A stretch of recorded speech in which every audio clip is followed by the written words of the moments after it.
Hey there, we're going to get started in just a moment. As per the usual, I'm going to go and look at our legacy with all our heroes.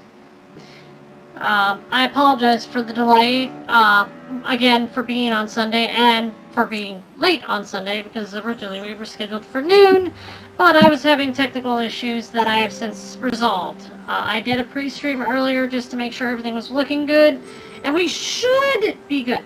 Should. We'll have to see. But with that in mind, let me get the video up and running so I can monitor it. Go. Open that. Pop up the chat. That in the corner where I like it. Make sure it's set to live so I can see people when they message.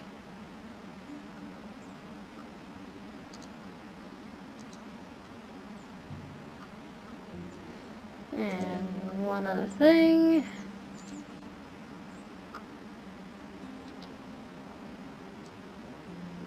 Get that down there. Scroll up.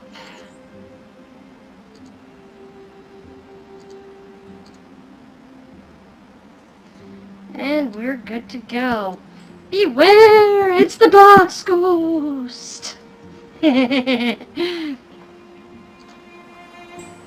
By the way, I found out something during my pre-stream. The door has history! You can even age it up. It is now an 80-year-old door. They apparently have the ability to heal, too. They regain 1 health every 25 to 50 days. Not that you can recruit a door. I'm gonna set that to playable. There we go. We can play as the door. Hopefully I don't break anything by doing that. But let's play. Let's get this show running.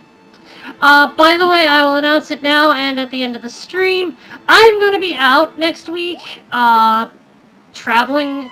So for that, I will actually... Because of that, I'll be streaming on Monday night instead of Thursday. So you get a doubleheader.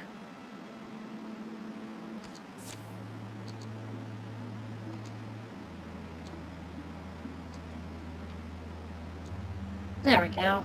Now it's all set up the way I like it. Okay, well let's get playing.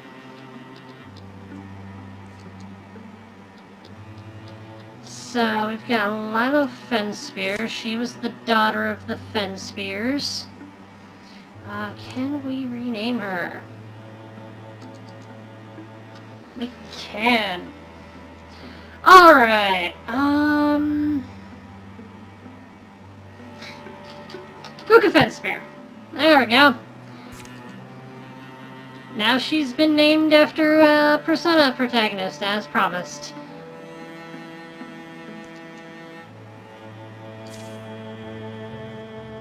And we will rename her as well.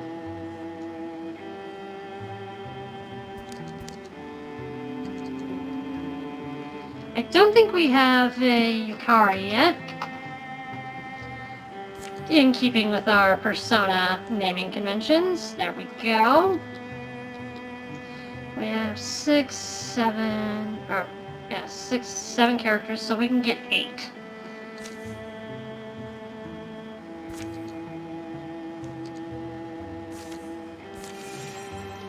Just gonna get everybody in the same place.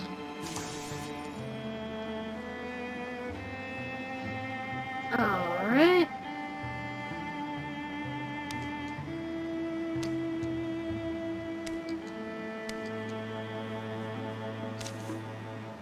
Ni hao to you as well. Alright, let's see. What's up with this dude? What is Yoner Leather? What's his history? Yoder didn't bother feeling sorry for himself. Even as a boy, his solitary father was always harsh, the world never easy, but he found a way out through study and through the doors of curiosity. He wasted a year near Wildwall, fascinated with the scene of some storied atrocity, an old crime of passion gone unsolved. He would continue to wonder through the details for the rest of his life. Though he tended to be a philosophical and cagey about moral questions, he never slowed or stopped fighting.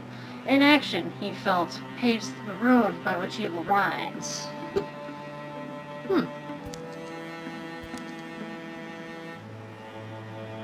Alright. Yonair will become Yosuke. There we go.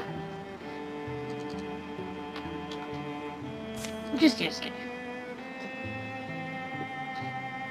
Recruit. Kung Tao, enter the fort. What? Yukari and Yosuke.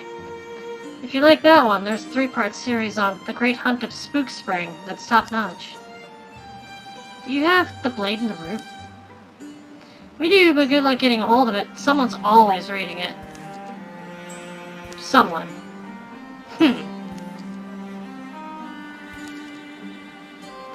I've meandered through these books so many times, content to imagine myself in fairy tales. People didn't actually tame gods or traverse the country to fight a dark priest, right? But then the Phantom Thieves come into being and, I don't know, maybe people do. Maybe I could. Maybe you could. Don't worry if you don't feel battle ready right this minute. We can arrange for someone to train you up. It sounds intriguing. What do we want for Yosuke? We currently have a grand total of 4 hunters, 2 warriors, and a mystic. And we're probably going to lose the mystic at the end of this chapter.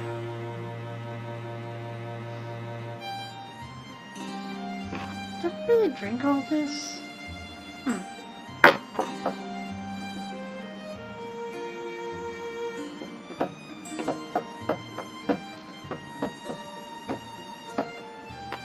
I think most of the characters... let's see character sheets.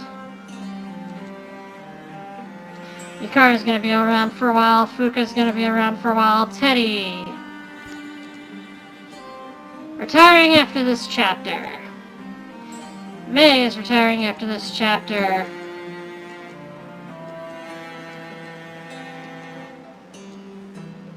So we're gonna lose 1 warrior and our mystic.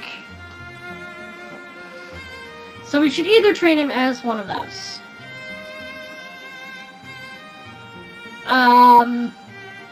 Shinmi sounds like a warrior, maybe?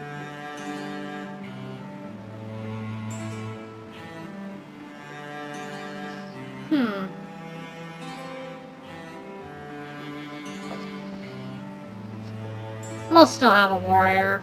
So let's make a mystic.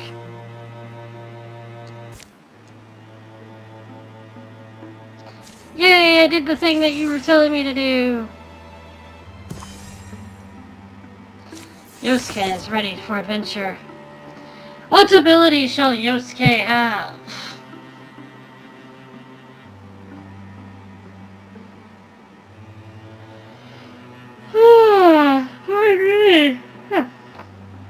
We can give him arches, where he bonds with the earth and summons from seething and silt a wondrous tree that pins surrounding enemies. We could give him elementalist. Fires don't burn out while they're fused. Wood gives him splinter salvo, and liquid gives infernal rain. Or we could go for vigor flow. For each interfused object, his melee and range attacks gain +2 damage. Interfused objects take 1 damage whenever a melee ranged attack is used.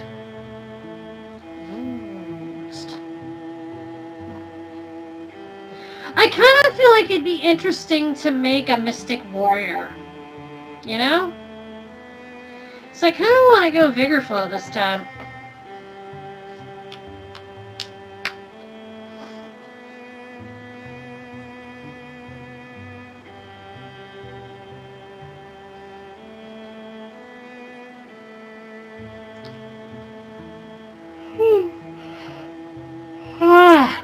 Pardon me.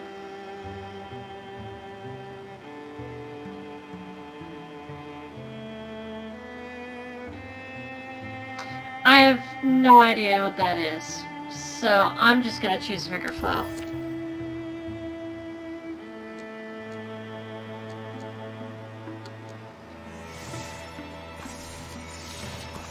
Alright, now we've got ourselves quite the interesting crew.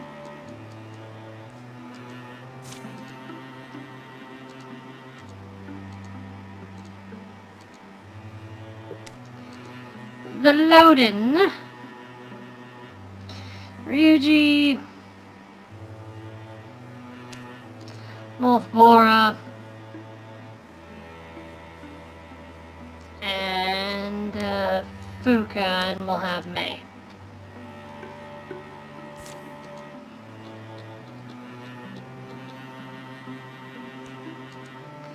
And up there we will send Makoto, Teddy, Yukari, and Yosuke.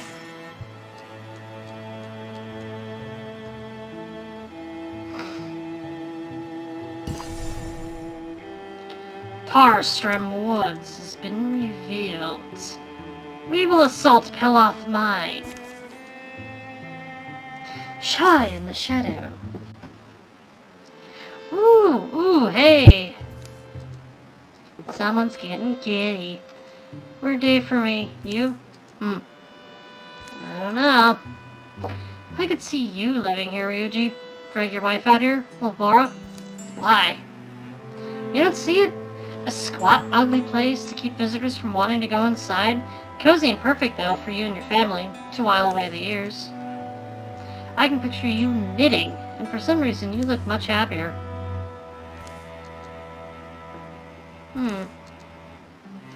Sorry, don't want to talk, maybe?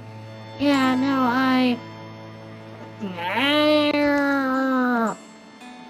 Girl.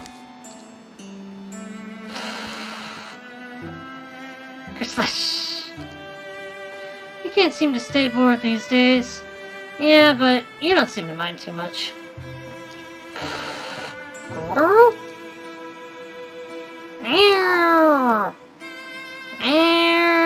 Crush bangs. Girl! No.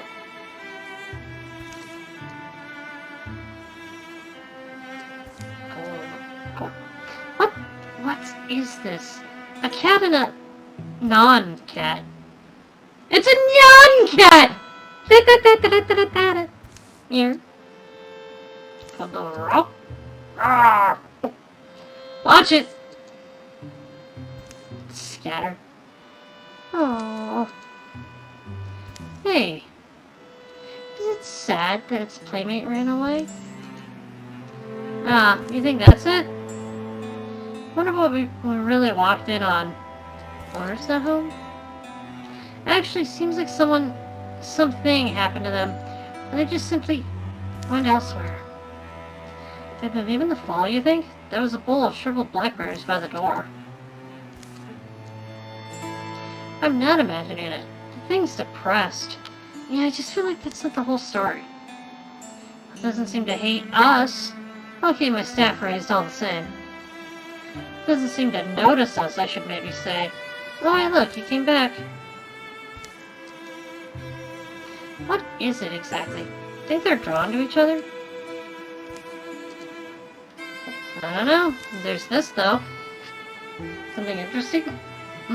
Little book.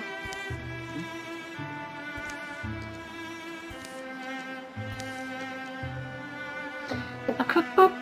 A ledger? A diary? 1 second. Guess it seems to be a journal. Notes. Records of a lengthy project. Can I try and read some? I'm curious, yeah. So it starts day 1. Today I start my dark little spell journal. Ah, so yeah, it's a spell journal. Flipping through, there's lists and drawings, diagrams, but it goes on. I shall here document lucidly and diligently as I may. My preparations, my processes, my observations. I do not yet know if, how, and to what effects this spell shall succeed, but I am resolved in my course to see it through.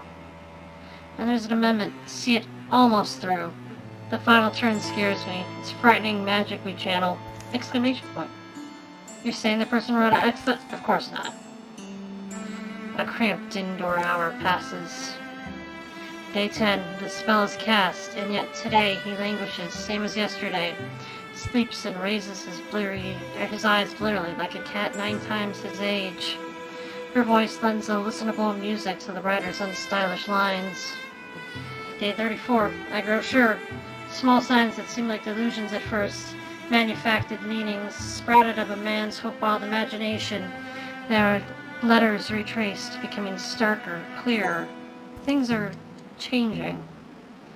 Herb dust, the seeped-in smoke of incense and books and their book covers, the tired beams of rosewood, these soft old cottage smells combine. Blanket weight, the mold odor sinks around their shoulders. Growing and especially comfortable in this place and time, like winter warmth. Last entry. Noticing the writing's gotten weirder. I like it better, but it makes me more, I don't know, melancholy. Day 62. My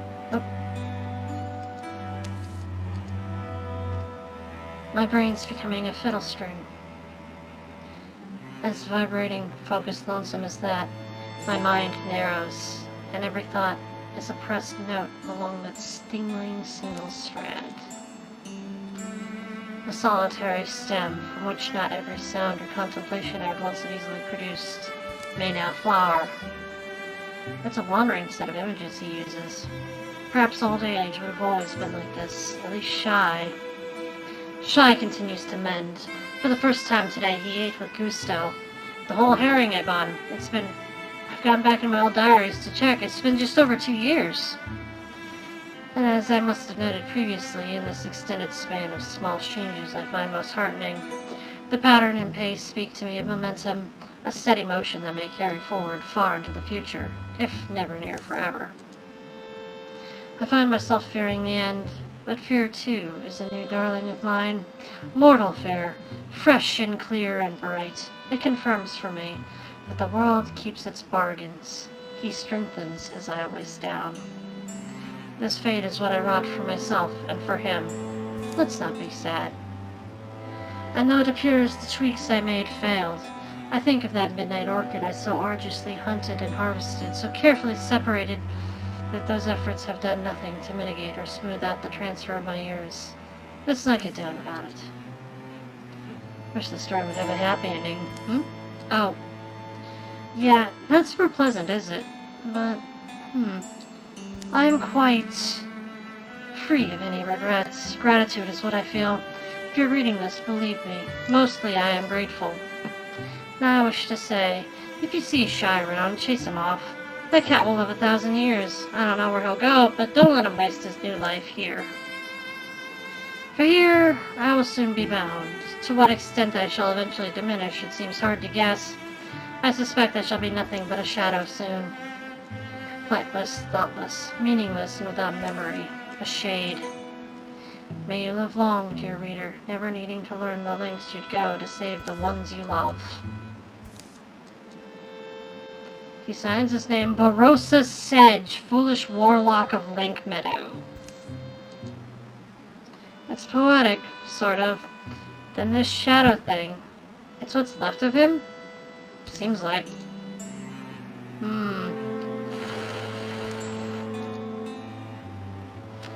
And now we come to a dramatic choice.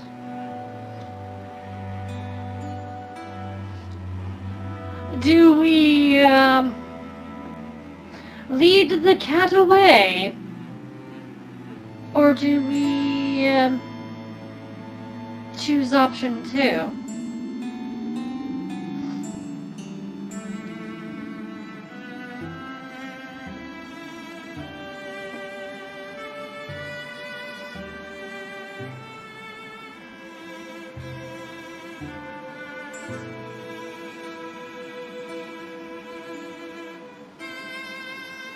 The choice is up to you.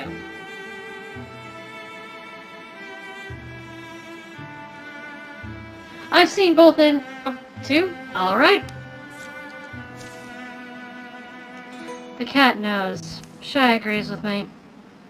What do you think he knows? No. He comes back. He keeps coming back. With how long we're supposing it's been, doesn't that have to mean something? They say love makes us stay where we don't belong. Even people. Certainly cats. This warlock did predict he'd need chasing off. And look. Look what they've become to each other. So go talk to him. Talk to the cat? Me? Don't chase him off. See if you'll realize a little who it is he's scrapping with. And you're gonna do what? I'll be busy. Whatever spell or trance for this man worked. By his own admission, he left it incomplete. Saw it almost through, as he put it. So I'm wondering, can another wanting to mystic come in and, I don't know, try and write a better way? A better place for their stories to end up?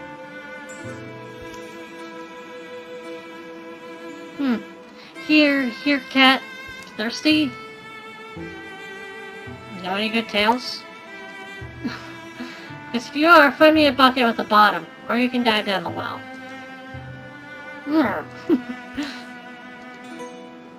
Yeah, agreed, but shouldn't take too long. The moon is out. And at one time I sought a love transposed from the page, plucked dream girls out of songs. I thought love needed perfection, needed rosy light and green hilltop strolls. But it's with me and Mulfbora, though. For the very start, it was different. Yuji, see if they'll come inside. Got the finger of a hero up there. A hero, Prince of Cats. No, you cut the figure of a hero up there. A hero prince. Prince of Cats. Huh? I know, sorry. We try and humor her. He was startlingly patient. In the oven's hot glow, the cottage seems not much different. There's one layered on smell, cold, dark, and unfamiliar. And a hue to the shadowing that perhaps wasn't there before. Yeah, it was a little bit of a process. Mostly just combing through that journal and figuring out what he'd left undone. After that, I think almost what I was doing was waking up the spell. Big thing was, we burned what's called Phantom Thieves. Seems our warlock collected, dried it, but didn't use it. And with that, there were some fairly eldritch incantations. A soul unshelled and barren for swallowing, shorn of its hull, shucked even of its shadow! I don't blame the guy for leaving them out. Those words just sounded bad. You were chanting this stuff? No, I actually spellcast pretty quiet, I guess, but anyway, things resolved after that. Color floated up into him and, Resolved. So what even was this magic? I mean, it's not interfusion stuff, huh? Is it? Yeah, it's weird. But it kind of is. It kind of was. Only a more unguided form. I think, like, letting things bleed into each other, letting fire merge with flower, without the personality element in between. My part, normally, without my knowably interacting. So, interfusion without the human medium. I don't know. Isn't that what we might be seeing when magic just seems to happen? Yeah, we need to name Shy Morgana. You know a lot better than me. Well, anyway, I don't know exactly what's changed, except there's more calm in him. Less panic, almost more awareness. Maybe self-awareness? No? Shy gives the shadow his long, unreadable gaze. He takes a step inside, and another. This good? I don't know.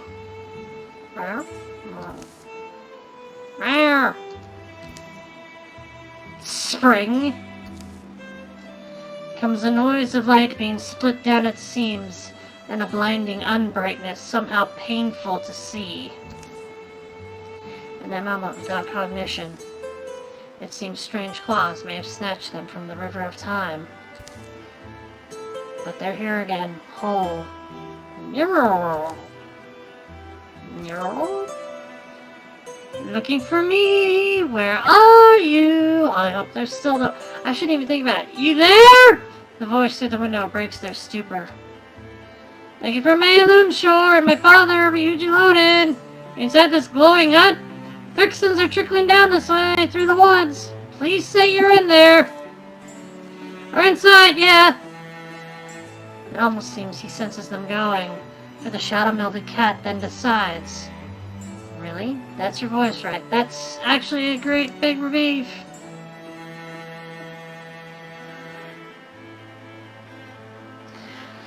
Now, what do we decide for Morgana? Does Morgana walk with Ryuji for talking with it for so long? Or does it, nuzzle May, the one who put in all the work for her? Him, it, them. Or does it go to a different world?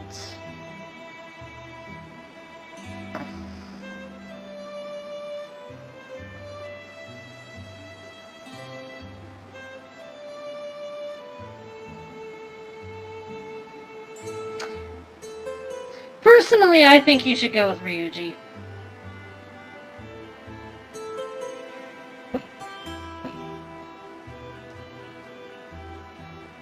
If only because Ryuji and him were just talking for hours out there.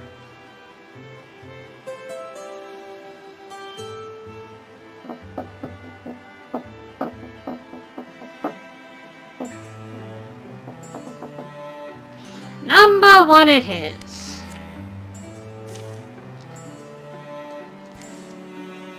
But, to my face, it's obnoxious. I don't care about things like you. I feel quite wounded, honestly. You talked to him for a few hours, sure, but I believed in Shadow him. That doesn't matter? No, but we still don't even know. Know what? Don't know what exactly remains, or what's new. Even just what he is now. I am cursing in cat!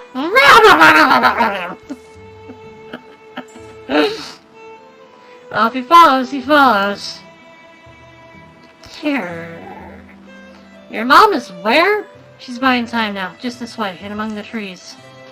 And so we're brought together, two figures of story. Ryuji Loden and the Shadow Cat who protected him. You will attract attention, or would if your master wasn't so striking.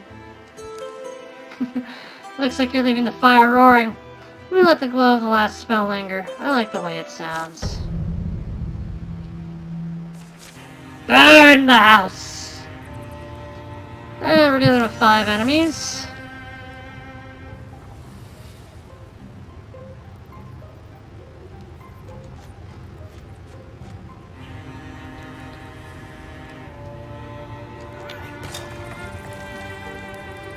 Well, that was a whole bunch of nothing. Burn! Yes! Spread the fires!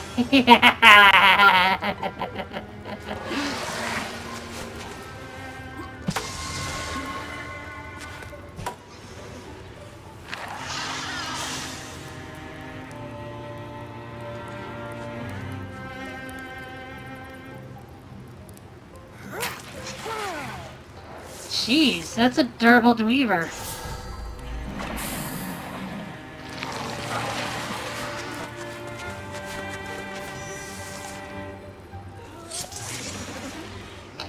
Burn!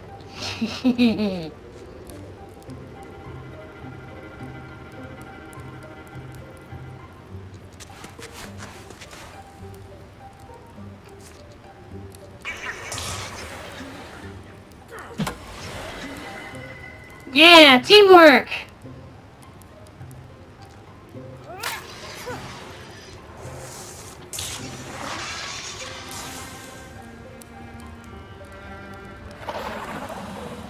Ow!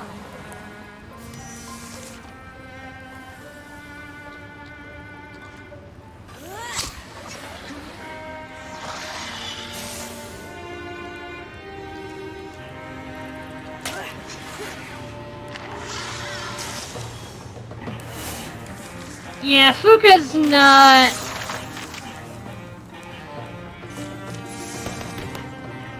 Ryuji Loden is now a Bronzehorn warrior. What shall we give him? Untouchable, inspiration, give him fly, or give him windwalk?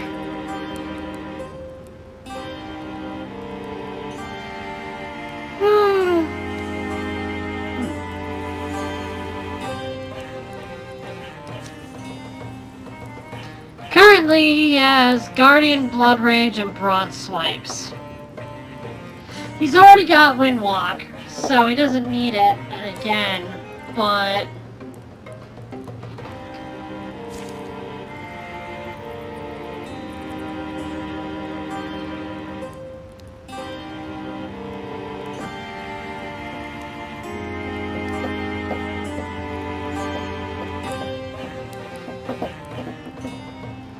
Personally, I like giving him the ability to fly because he's got the wings.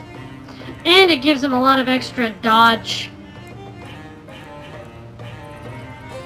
But then again, does he need dodge with a block as high as his?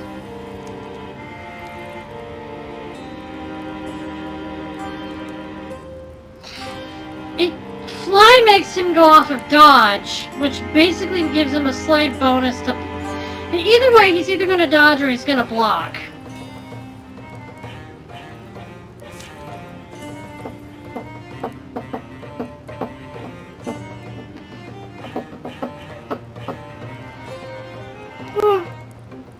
Pardon me. I'm tired.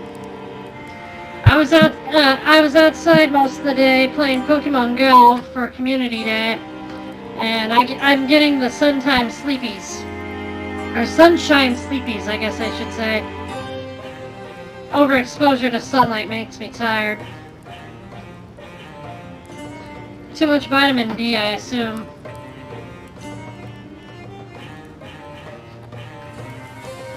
Number 1, he gains untouchable. And someone needs a shield.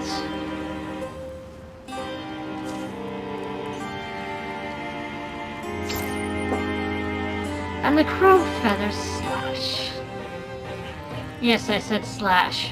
Get over it. I'll give it to him because he's gonna need it. Thrusk extra damage.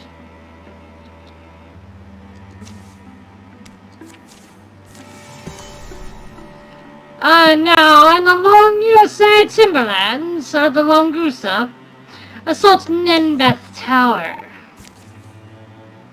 Heart of Stone.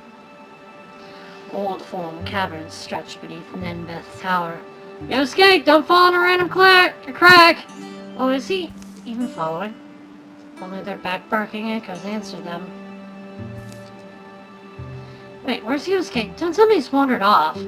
How often does this happen? Here we are with one brutal light. They scour their steps for the last sign of Yosuke. Oh, here's the rare one. I'd bet anything. An almost triangular crevice, and beyond is a tight, twisting tunnel. Below them in the coldening ground and the fungal glow. It's not as if I can entirely be blamed. They were going too fast for all the things I wanted to look at. I'm not reckless is the point. I'm studious. Under blade sharp stones, a wider space, a firmer shine. There's a powerful smell, a heart smell, the heart of the mountain. It smells like rock. And at first glance, he thinks a massive gray man is hunched over a blue-white flame. But he realizes, who are you?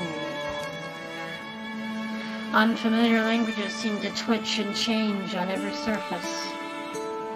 An artifact of the cavern religions, I'd say you are. Of course, I'd listen if you wanted to correct me. It is impressive, though. You big old gemstone. I could show it around for you.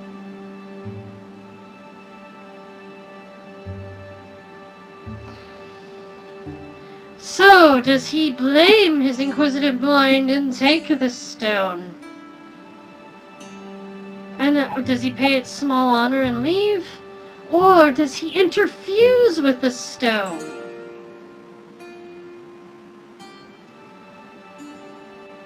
And sees what the mountain feels.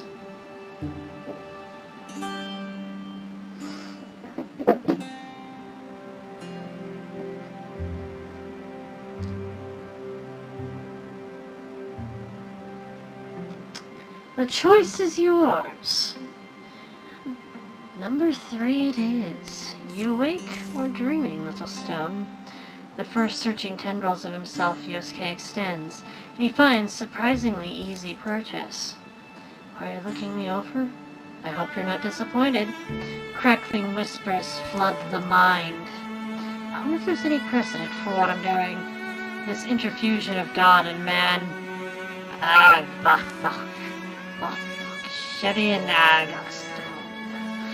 God is accurate, right? Describing your nature. You're one of the gods we left behind. Then words come, etched themselves on the cave walls of his consciousness. Hallowed are the hills, the underhills, the canyons and the crust. Canyons in a cloud cavern, a dream wind blows. Hallowed are the heights and the ways I cut for water. Hallowed are the water's bends and streams and pools, supplying the needs of all colors springing things. I wish I could show all this to someone. When the first rock divided, there was the spirit I am from. There is no fit measure for the power I wield. I originated. I was creation's own idea. But no, where there is shape a blade has been. Hallowed are the hands that out of the makeless solid trim space for existence. Looking back around him in the air in the matter of the cave, the statue's eyes have dulled. Tacitly, maybe, you're giving me a charge. Intentions as slow as the birth of rocks. How would I serve such as these? The bonds interfusing in them flag, fray, and flutter. But there's something new gleaming on the ground. I'll ruminate on all this. I can't honestly promise I'll know what to do with it. Yosuke accepts the old god's offering, and he goes. Yosuke? Yosuke? Who's that? It's Makoto. I got the job to collect you. I guess someone has to. Reunited, they move on, and soon emerge to fight another desperate fight. Yosuke has been given a stone blade talisman. Its warm edges can split solid rock. In its core, an old world carver's will ever hums. And it gives extra spell damage.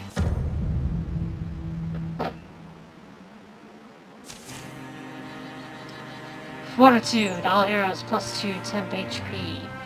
We're fighting 8 enemies. A lot of darts, a couple hunts, and a storm thread and a stump. Well, hello there.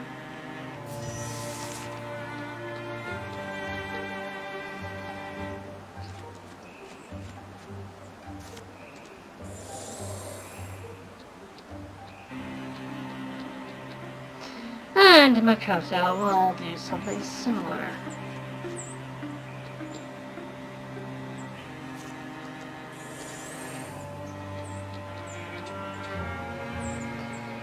We got the titty!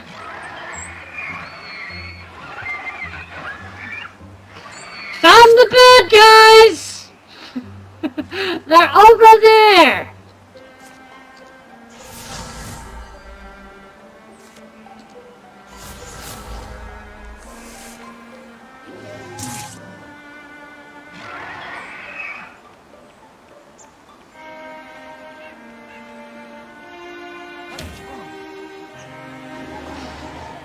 His Spectre Step blocked it.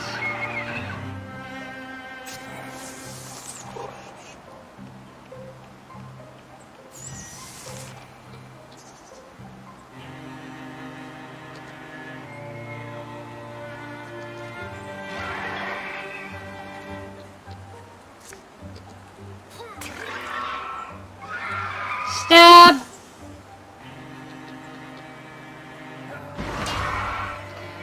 Be gone!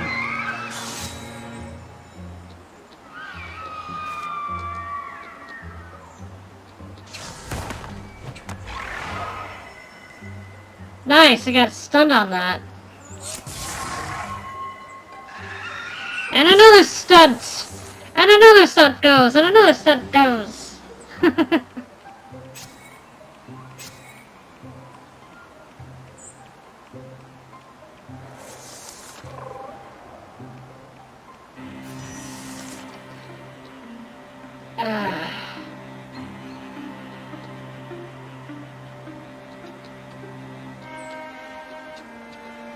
Getting to that thing's gonna be rough.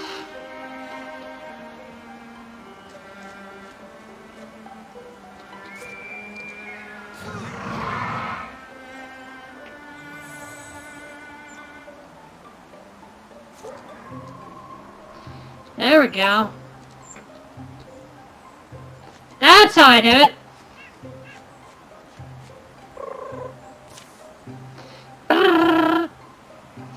We will get a water bow.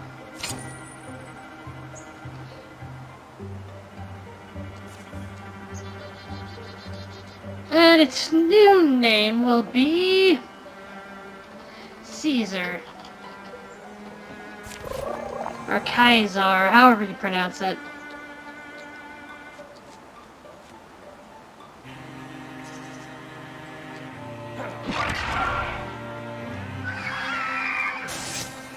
Begone, you!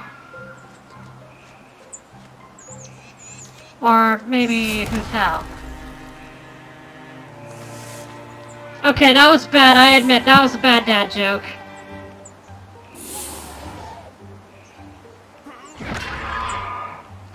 Be gone. These puns are getting unbearable. Sorry, I had to because of Teddy.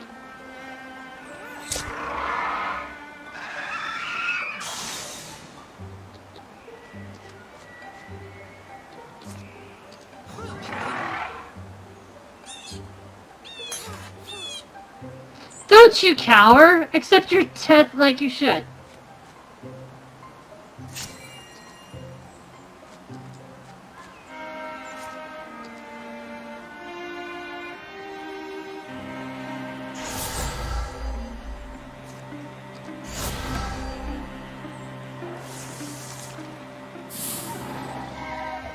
Oh, hello.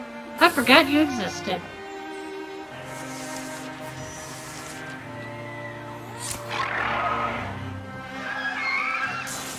Yukari using a bow. How fitting.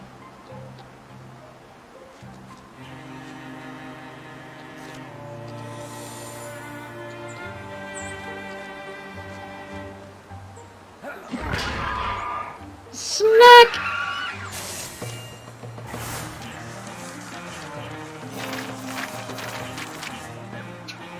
Okay, I'm curious. What language is that you're using? Seriously, I'm really curious. Extra dodge.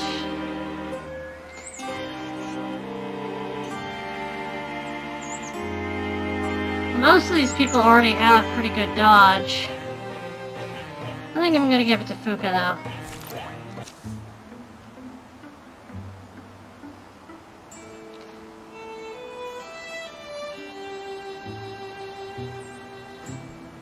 I still worry, but I'm never not going to worry about you, you know that? So don't take it personally. It's not a reflection of your skill. Hopefully each successful battle can ease it a bit. Drauven Divan.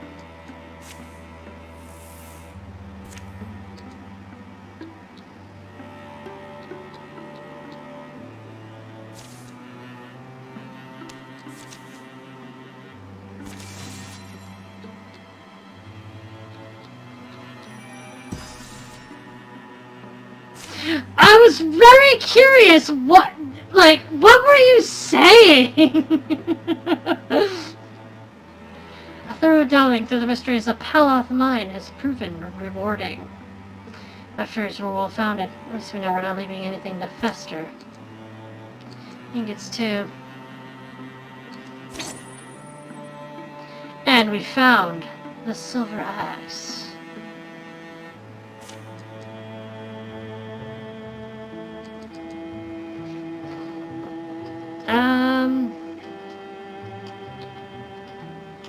Lenan seed? Yeah, I think that's how you pronounce it. Silver bark brooch. Brooch. Who needs block? Oh yeah, give him that.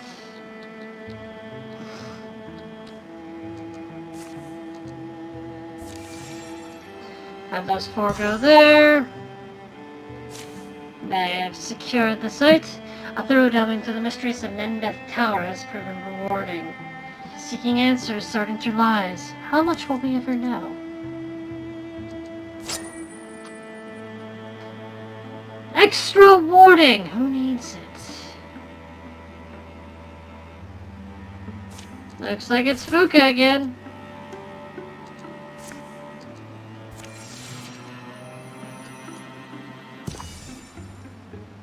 Bad mustard!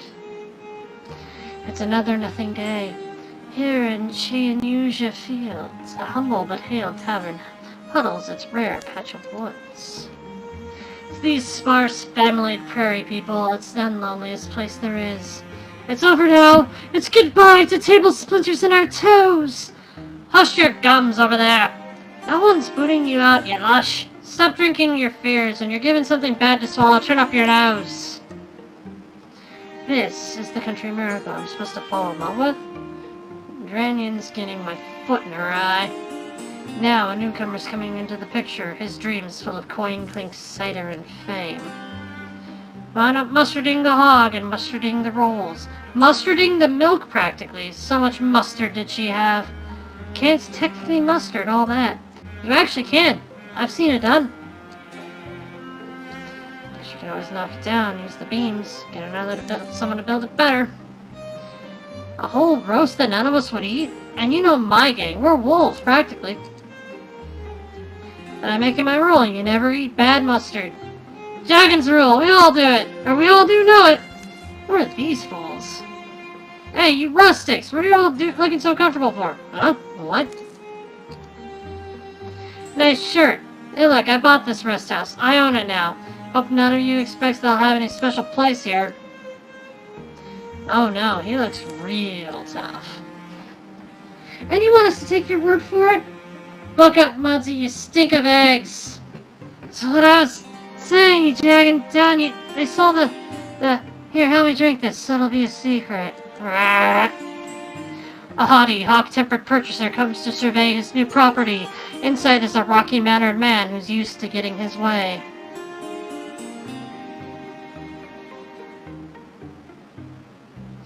So, either they fight like chickens, they fall in love, or the drunk messes up.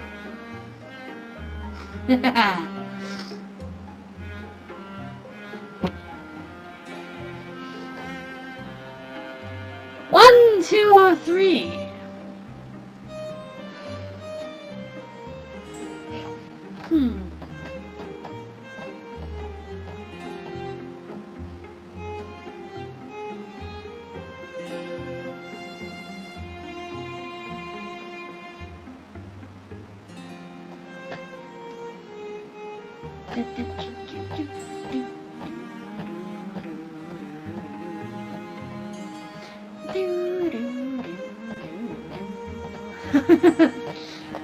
This music gets stuck in your head after a while. I kind of want to see them fight like chickens, but you know what? They fall in love. That night it rains, thick and cold. If I were a fair and flotsam flower, I would be drowning. Just come under my wings, love, I keep saying. Good thing we're not flowers, I guess. Laughter and light pour from the open inn. They didn't even close their dinky door. Come ask them why once we're inside. That's the name of a tavern. It's the Dinky Door. More travelers, gather the stools! More people? Out of the slosh with you! What? People? Travelers? I guess the place is popular. There's room enough. We're getting pretty cozy already, I'll just say it. They met this morning. Up your tummy's tough, we're celebrating. My darling can be quite a charmer. Careful now. Yes, so can I'll have you know. Wolfmore and the others have given this wildland a walking through and called it safe. Or safe enough. It's another nothing night to waste before heading home. No, these nights, they're not nothing at all. The rest will do them all some good. Extra legacy points! And you patrol this place. Mist Flat has been revealed. We can't do much with it, though. So that group will scout out down there. Chianuja Fields has been cleared of infestation. And we will open a prairie outpost.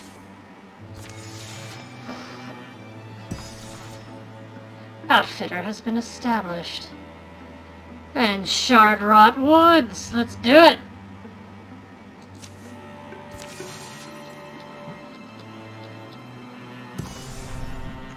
Shardroot Wood has been revealed.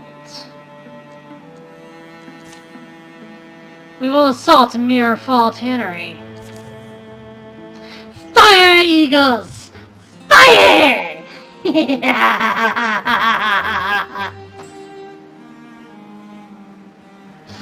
Hot on the track of a band of enemies, our intrepid party races through the woods. Oh, less racing and more, Look, who knew that they'd be able to hide that well? It's not a very dense forest. Does anyone hear them? I hear yelling. Help! Anyone! Let's go. I smell... burning. The woods are on fire. I got that, yes. The Phantom Thieves rush to put out the flames.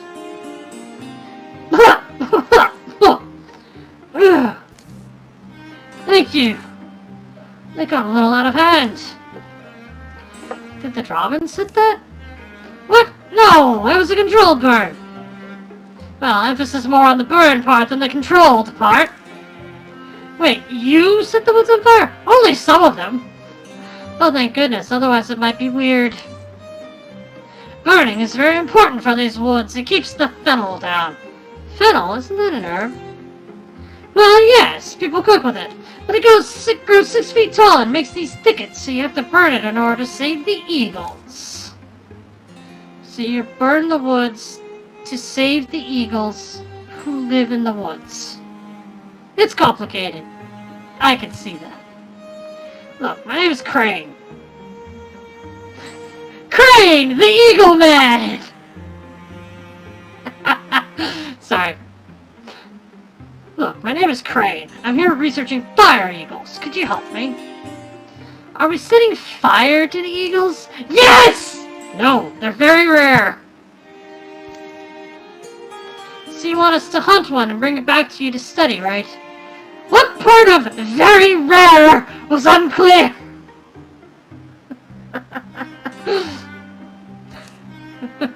So this is complicated.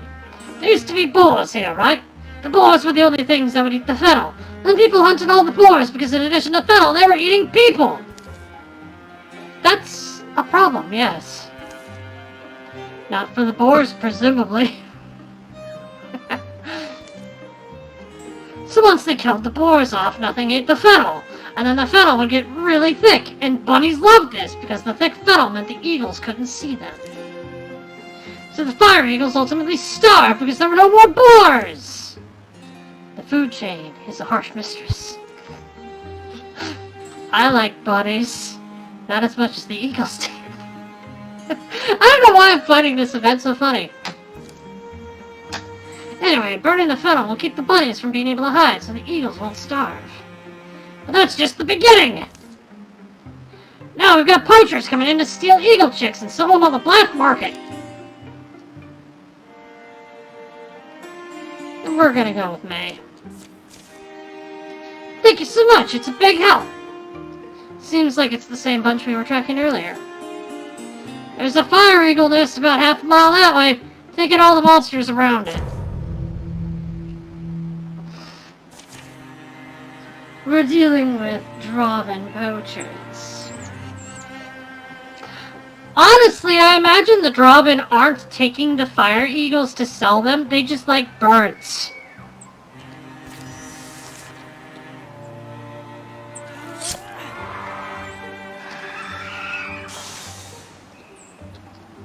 Ooh, we're going to burn them. We're going to burn them. Burn them, burn them.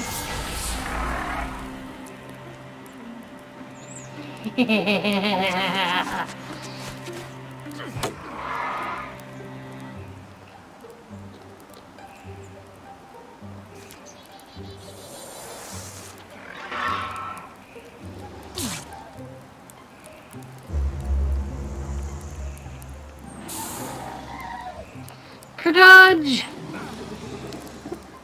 Ow, that hit hard.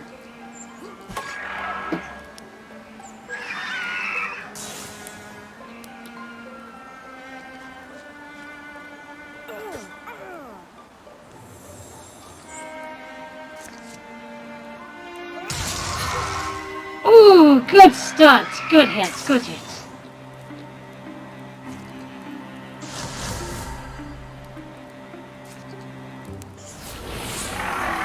If you won't jump in the fire, then the fire will jump on you. Have a nice night. Thanks for joining.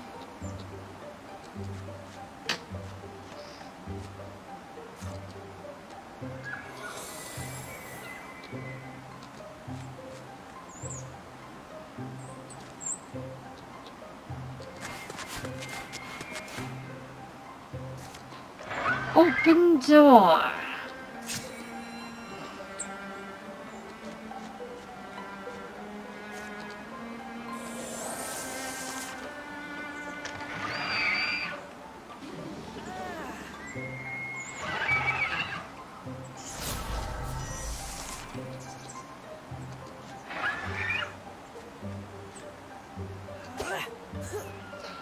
How did you miss? It couldn't even see you.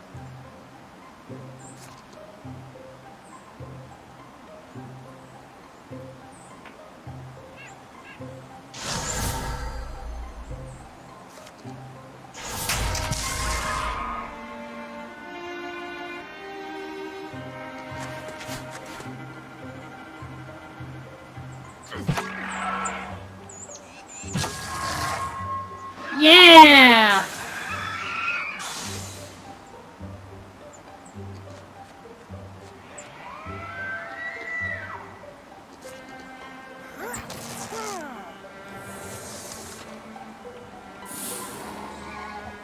Misty!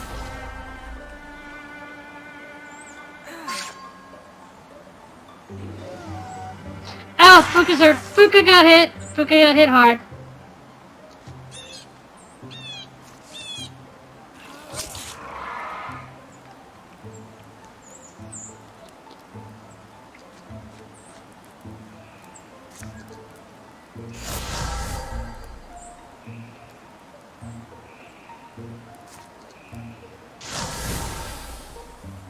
Ah, he dodged.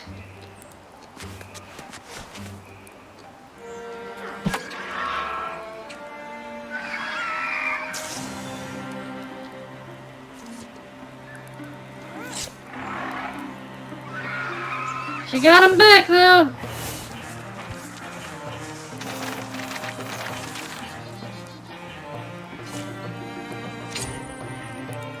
The autumn cross.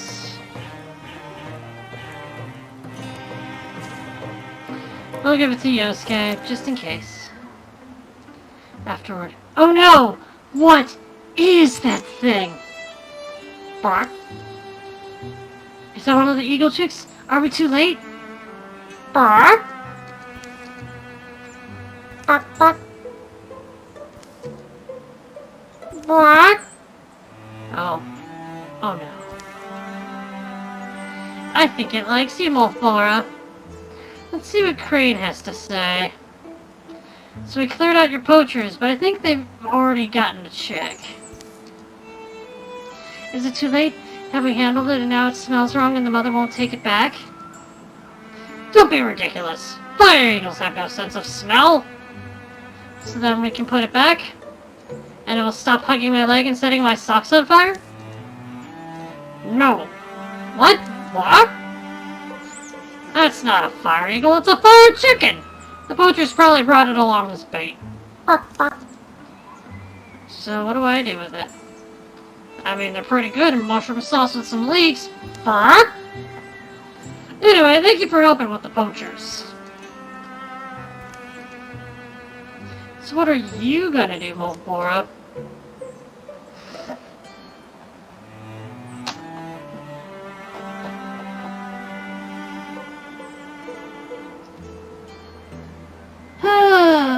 I think Volpora's gonna take it. Looks like you have a new pet. What are you gonna name him? I don't know. Sparky, maybe?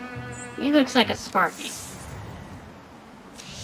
A mythic menagerie! We've got quite a little, menagerie of pets.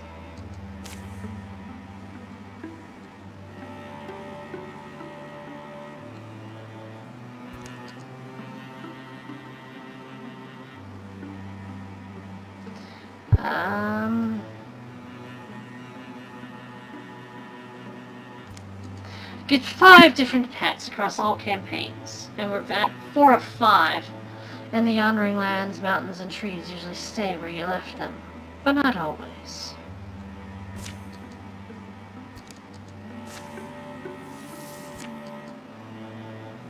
There we go. So now it's counted as 5 of 5.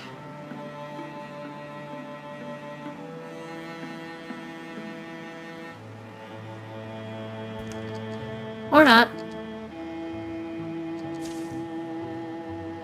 Find an item. Secure Mirrorfall Tannery.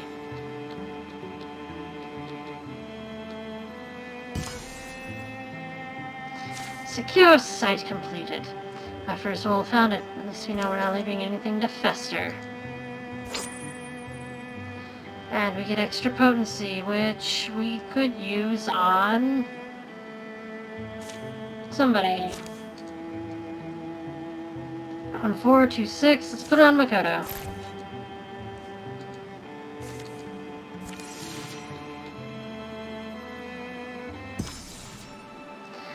Phantom of the Range.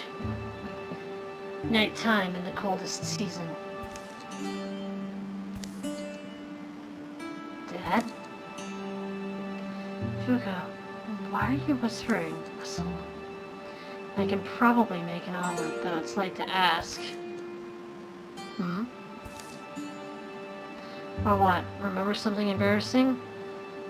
No, it's... well, I don't know. Maybe you'll think I'm being silly. It's just... nights like this, I still sort of want to hear a bear story. A bear story! Why is it so funny to me? It's all you ever asked for when you were little. You should be apologizing to me is what should be happening. Blue bulks are the silent mountains, darkly blocking a low winter moon. The grasslands below are wide black bed. An occasional snore of wind rustles out of them. But I guess, let me see then. A bear story. Blundering strong bears, shaking the forest. Okay, so once, in winter, it got so cold the moss was cracking. And the evening darkens, and Ryuji spins his yarn. A bear, all white, because why couldn't it be? The bear had no patience to wait on our belief. Nocturnal things tick and whistle. They scamper unseen as coals cooled to red. Fuka sits up then, huh? They must have slept. Comes the sound of something moving through camp. Is that my mom out there? Now only May? Can you find us this light?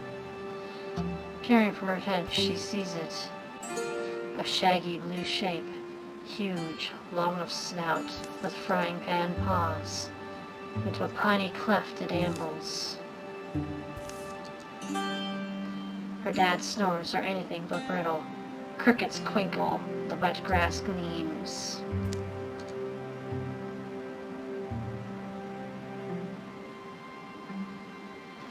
So, does she follow?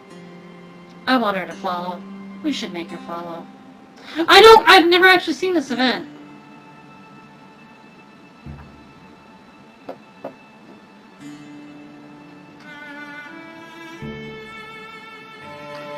I'm gonna follow. I want to see what happens. Number 2! Pausing only to arm herself, she disappears into the dark.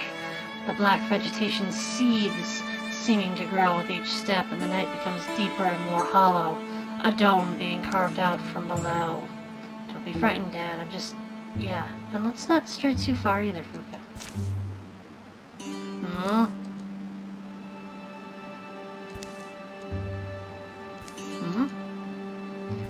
Fuka? Don't be dead. Be hiding. You hear me, kid? She walks in a veiled place. Am I walking still? Am I even actually awake? I thought I'd learned to move soft. I think I can hear my heartbeat.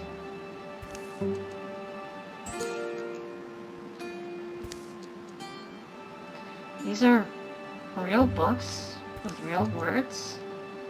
I've read them all 10 times. They're no help. What? Oh. Your belly's like a bell. That's what I was unmuting, huh? I'm hesitant to even ask. I mean, that's all. Bread of 100 years. Bread of a...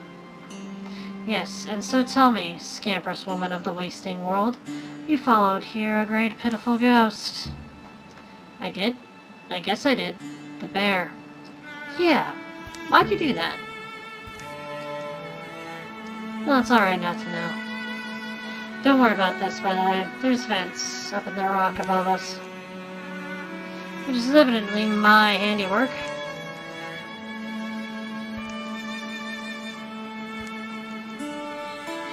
Cute little place, kind of. That's nice of you to say. He drops the bag by the side of the heatless flame. I was going to warm up the bread, but you forget sometimes how your home feels, or how it is to other folks. My name's... did I tell you it? It's Wrath. If a name is what you were waiting for. I guess, to answer your question, I must have thought I should. That I should follow, and I know better than to listen to myself when I'm like that. But anyway, that's my excuse, and I don't know. Should I not have come here? Are you saying I made a mistake and I should have known better, right? No, don't be troubled. It's not too late to change course. My name is Fuka, I should have also said. Fuka. She was a mighty bear, Fuka. The coal of fire starts to smell of red mountain sage. She had names too. Among the hill painters, she was Emmerich, Queen Blue. Among the wild things, she was known by her herald scent, her brief, careful stride. The hill painters always looked warily for her trail, and wherever they wandered, it was there to find. Nothing weird, but you don't talk quite like anyone I know. They knew her trail by the bones, the way she'd leave a skeleton to gleam. A more thorough eater than other bears, Emmerich, our Queen Blue. She was born hungry, in agony, I now think, from her appetite. When I was young, I had this thirst to glimpse her. Did you say I don't talk like anyone you know? Alright. I mean, what I'm sharing with you now is history. Their history, and hers. Mine, and newly yours. You called this bread of 100 years? 93 years to be precise, but time is nothing. Yeah, time is nothing here, so it's as if it was baked yesterday. Fuka pulls the bag open. A loaf is there, fresh and soft looking. Now I was good at bread. I really was. Just don't eat it quite yet.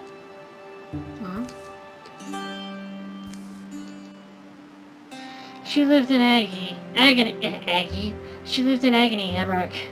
This impervious-looking beast, and the pain of hunger drove her to retreat from all she knew, to places where she could cool her suffering gums in the blood of unfamiliar things.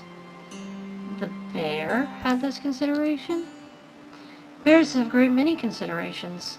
But anyway, what it was there came along a man who felt entitled to a glimpse, an encounter, a thrill, with a great bear called Queen Blue.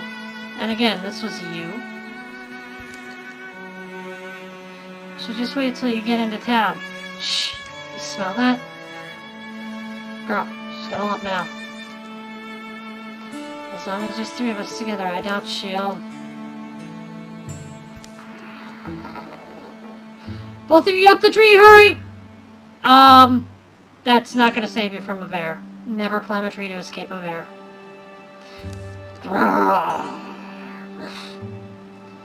Thrixl. Turn away, Emmerich! Great bear, go run! The chief lost his life. His bones were picked clean for his daughter to find. If I'd been in his place, I wonder if I would have had that kind of courage. I wonder if I will someday. It's something everyone wonders. Except me.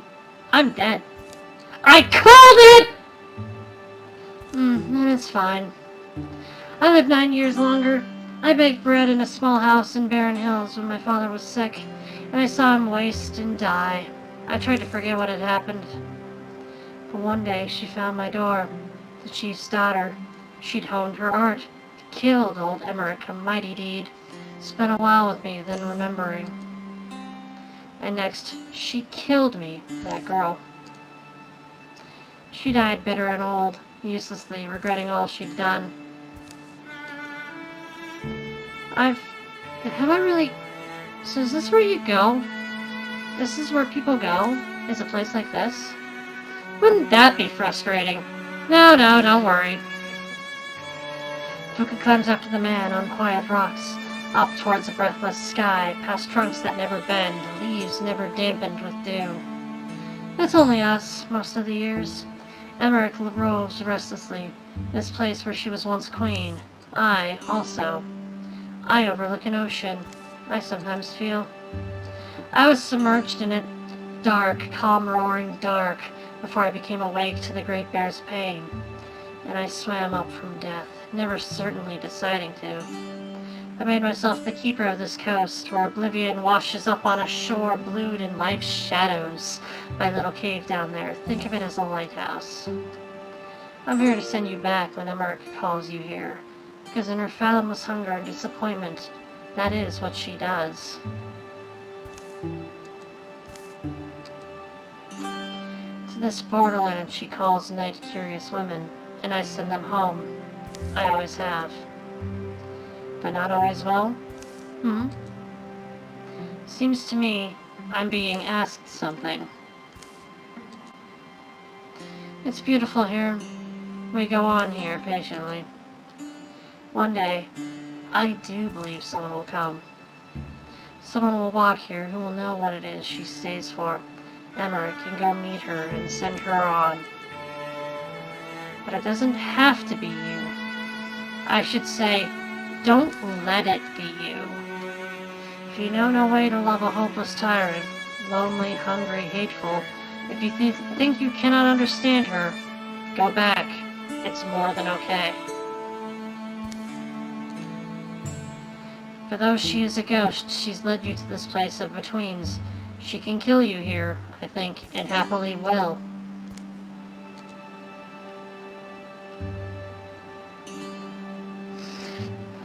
And we have the option! She can turn away, or she can battle the bear.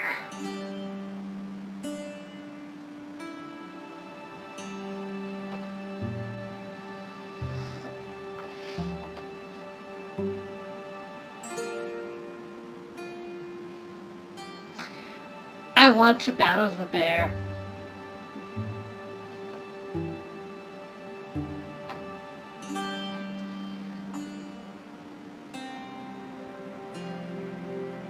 Number 2 it is! Battle the bear. I think I'll risk it. You must feel some conviction, right? I sense that you do. I can only say, and I'm not sure if I'm really the right person, but I feel the instinct of that. I mean, that's who I'm going to understand. That I'm who's going to understand. Out of anybody? I guess I hope I do. Or, does that make sense to you? So, I'll try. I'll just try. Let me see her personality. She's a romantic intellectual. Okay.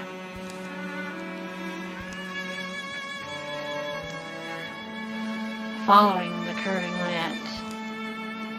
Once more, Fuka spots a shuffling ghost light that hews through the night. A trapped traveler in the land of the Bear Queen. Is that what I am? And what about you? Only a roving rememberer, where once you ruled. The forest is full and empty. The tree, the hill, the plant, the stone, all expected geometries are there. They have the heft of shadows, the scent of silence. Fuka and the bear's great shape go on and on, threading through this labyrinth of darks and impressions, until, at some meaningless point in its course, the tired phantom goes no more. She stills. You and I are bound together. Does that make any sense? The bear turns with a noise like a small sweeping wave on a small coast. A calm coast. You are dead. I don't know how I can say that bravely.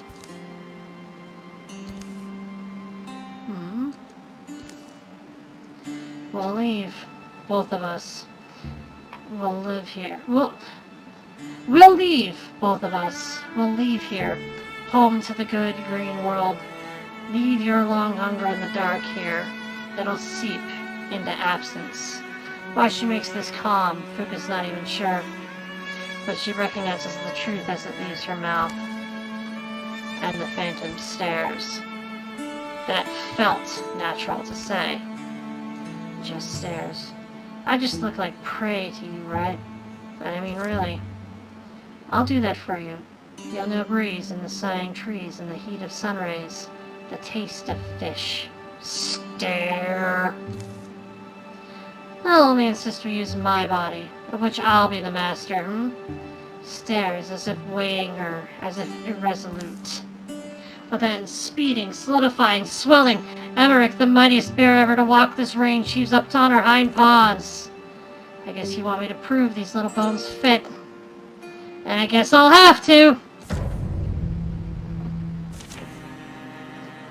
Oh, she only has 2 HP still! Phantom bear. Its limbs shimmer as it moves, hair like night clouds with the moon inside them. And I am silk stepping.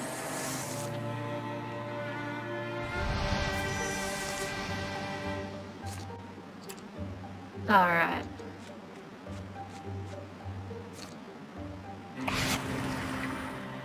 We're gonna blind it.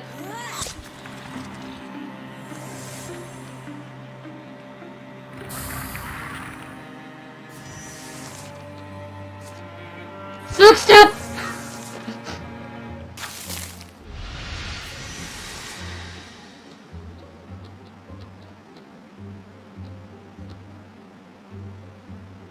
I don't think I can outrun this bear.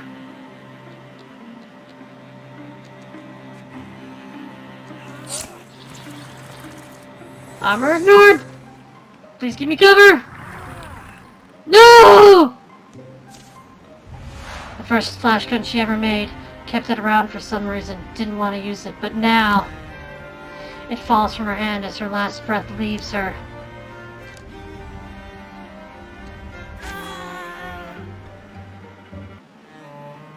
Defeat.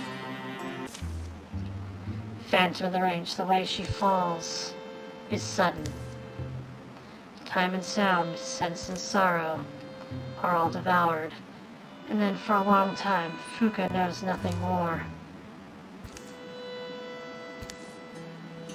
So it turned out this way.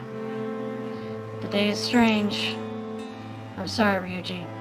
We found her. We'll all feel this one. I'm sorry, Ryuji. Bring some canvas. Mulgora leads the way, down where brown pines throw over a dying creek. Fuka's unbreathing body appears restful. As they stand over her, a huge bear roaming wild will show itself. It will see them. It will lower its head and turn away.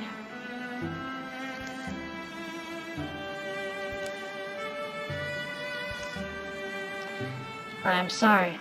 I wished for better. And have to find your peace wandering, and I go to my undeserved rest. Bury Fuka. Fuka Fenspear fell in battle at Ember Field. I'm so sorry to see you go, friend. What is best? Because... Wow! That's rough!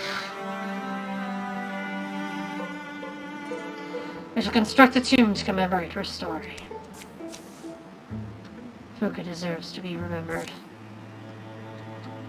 Wow! How is that going to affect the story?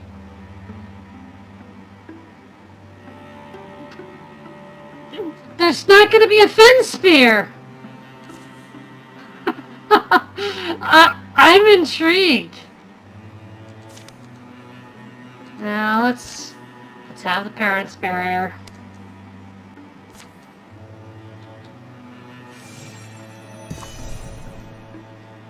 Wow.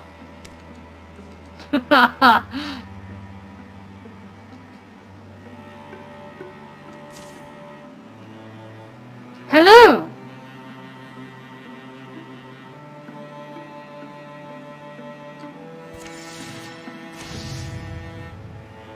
The Gornord. Oh, well it is now.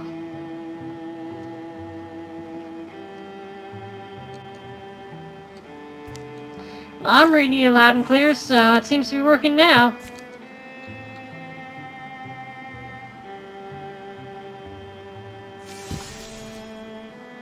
Tomb dedicated. That's rough.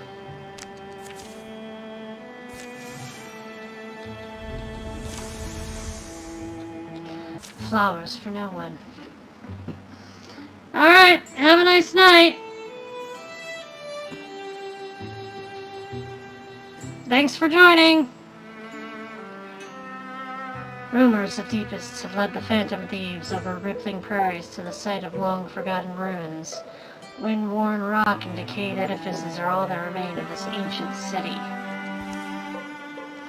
How could a civilization like this just vanish, leaving no trace even in local histories?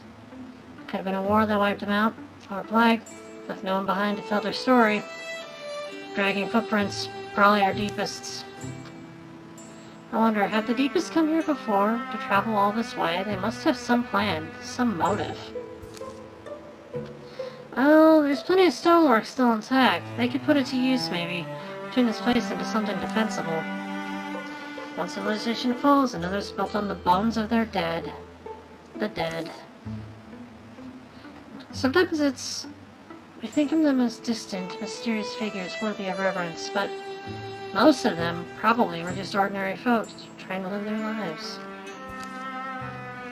You know, with all the usual hopes and fears and everyday concerns, thousands of feet must have trodden these streets every day, exchanging goods, information.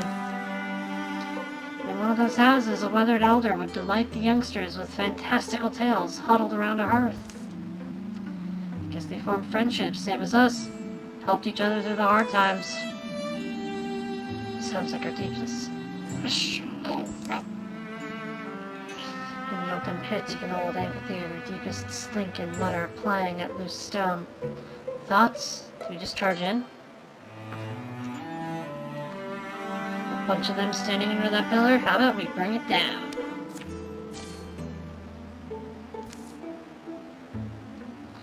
Bonk!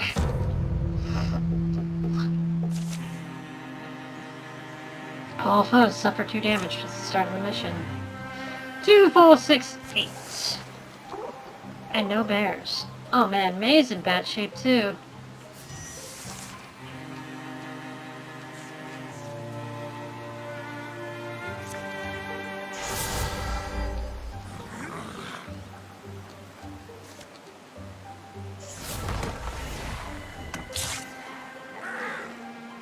Nice stunt.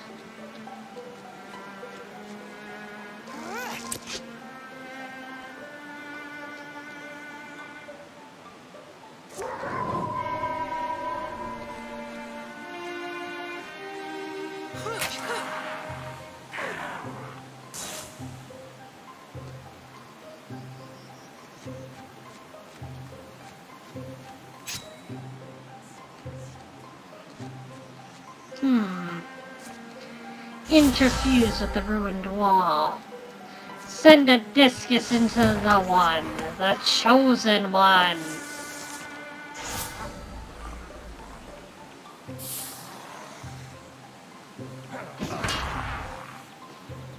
Smack, be gone.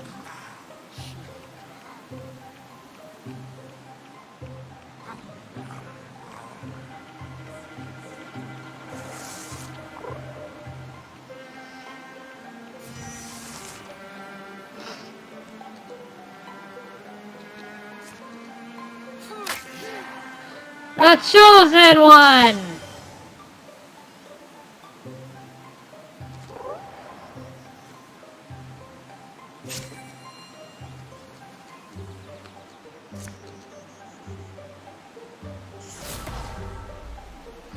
Ooh, he dodged.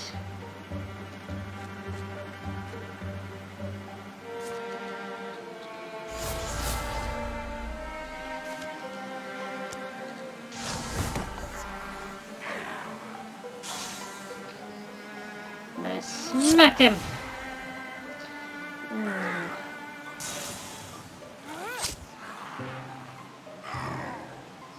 Yukari's doing great as an archer. Ooh, Makoto got a good, decent hit.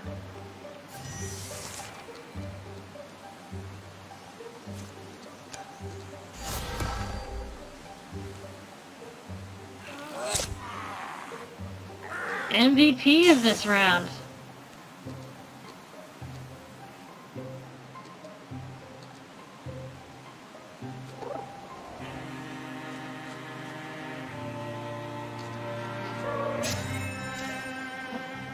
Wow, what are you? Don't bite me, okay?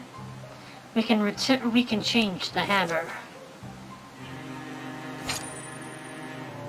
To the Bleak Break, which we will rename. To Izanagi!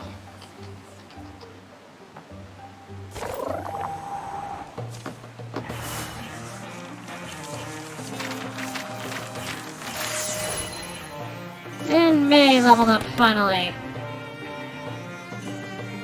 Ooh. Nice! Living Hearth.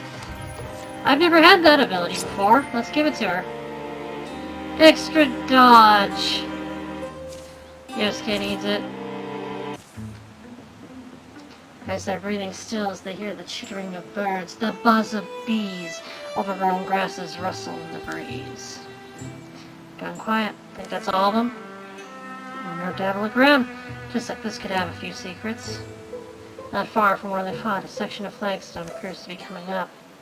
Yosuke pries some away with his toe, covering what appears to be a way below. With a little more effort, they widen out the entrance. How deep is it? Stairs.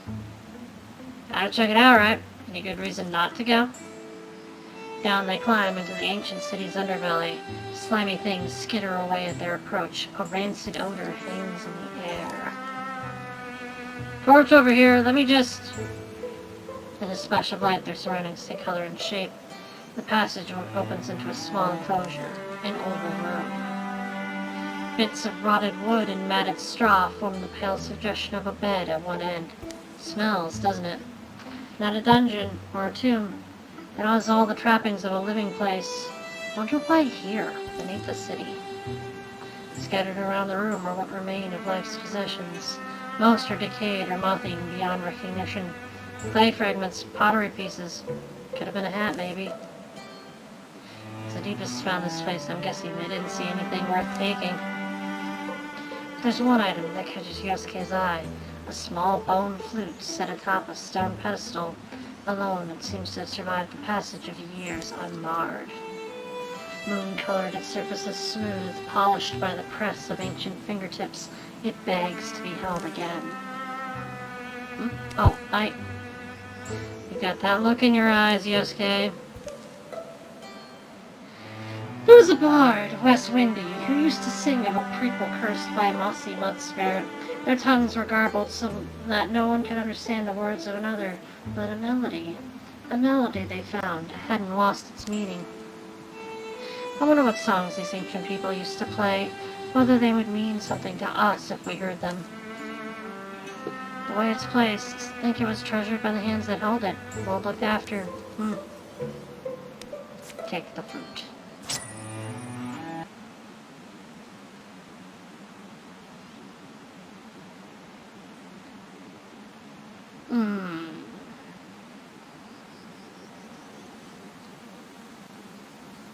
Wow, his charisma's shot. Warring goes up to 2.4, and charisma goes to 65.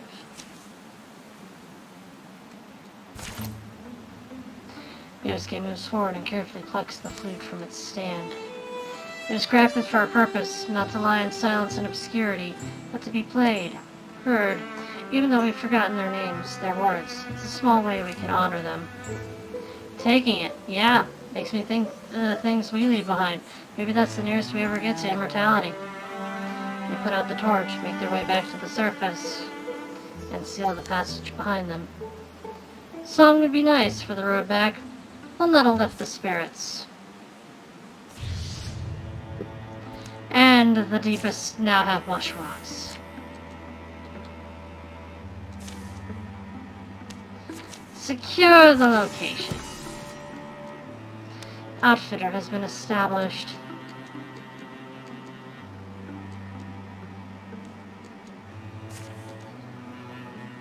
Ryuji and Mulvora will go to Wildwall.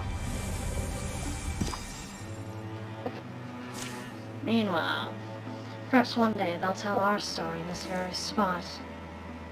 Heartfolds and spell threads. We get extra armor. Someone's gonna need it. I think it's gonna be Makoto. We have 4 days until an incursion.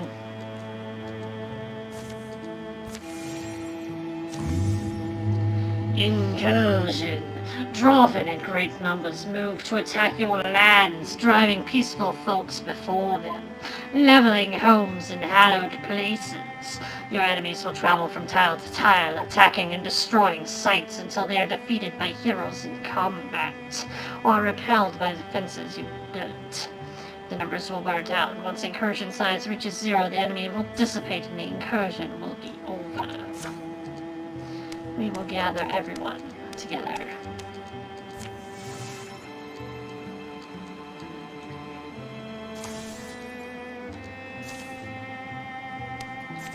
We will build defenses.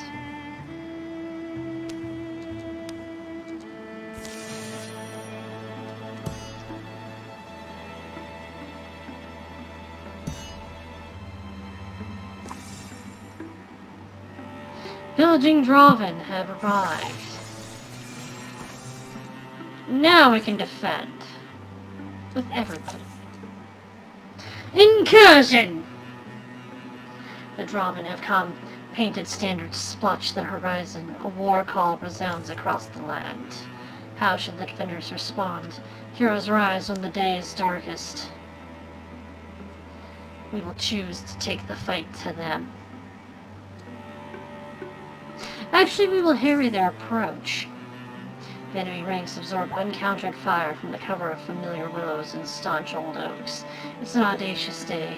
All begin to feel part of the story that grows under them.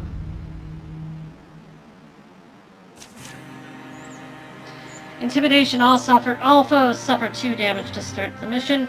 All heroes have extra stunt chance. We have 7 enemies.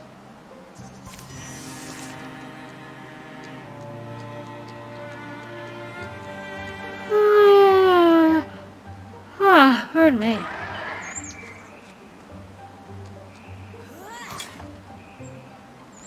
Ooh, took that.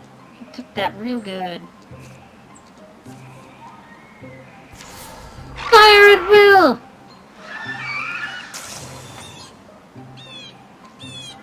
That terror bird demoralized them. Its death was an omen of things to come. Yes.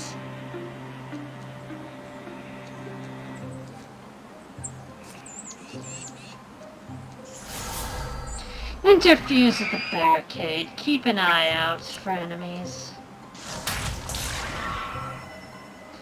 Ooh, stunt. Oh yes, we have Ruby and Golden.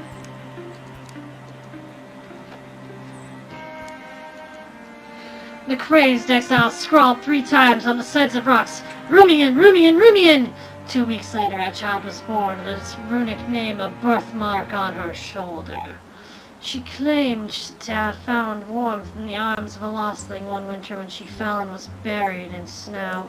The shadowy being pitied her, cradled her, and sang ancient lullabies in the cold, blank night.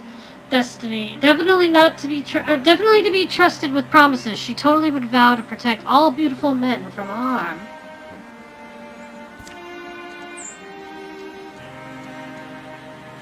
Wow. She's a character.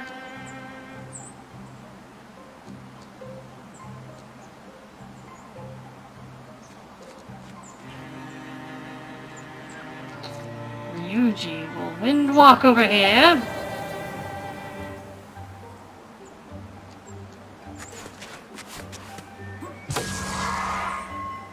Smack!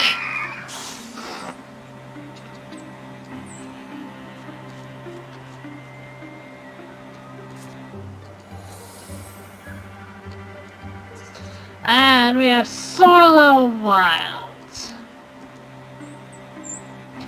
And she's attracted to anybody. The local peach grower forbade children like Sorlo from picking fruit out of the orchards, where across fences peaches enticed the otherwise obedient girls, sometimes painful transgressions. Always a green fire lit her laughter when she gazed on objects. Yeah! Always a green fire lit her laughter when she gazed on objects of power.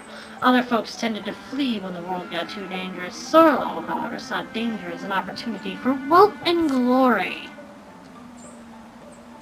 Okay. She's a greed wagon.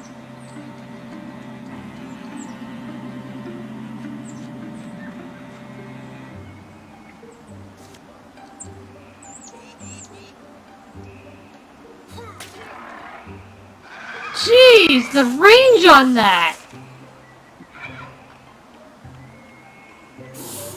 She stabbed him!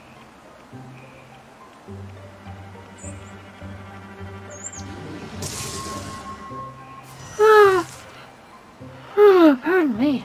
My apologies.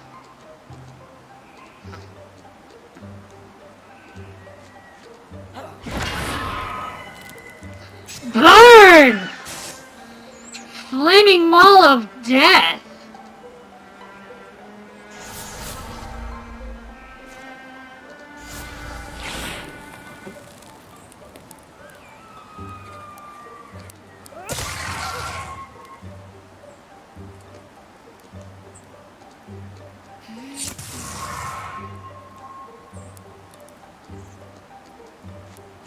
Get the haunt!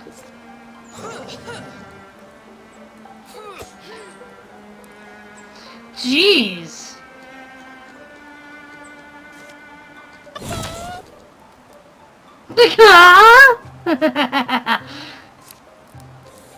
Good chicken. Good chicken, good chicken, good chicken, good chicken. I'm having fun.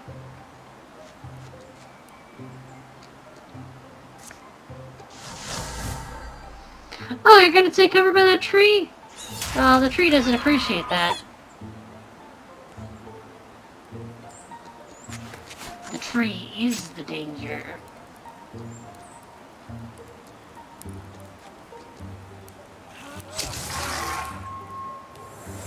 Got him!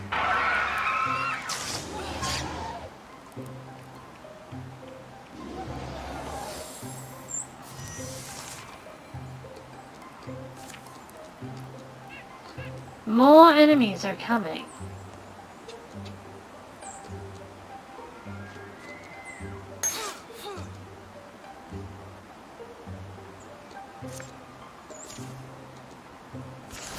Fire at will! Which one of them is will, Captain?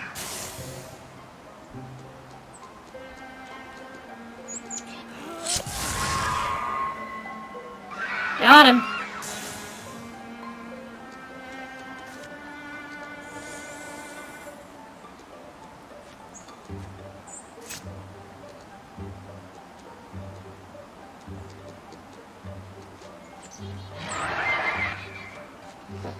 Ah, more enemies.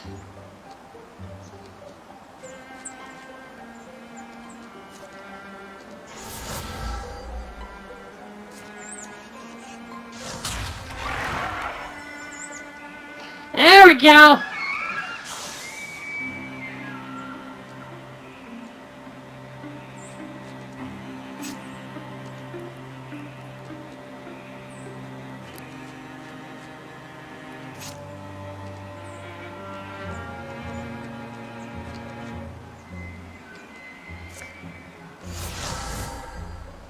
And it's time for the wagon!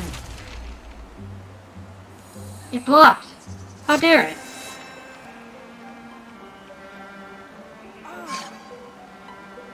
What did Rumian do to you?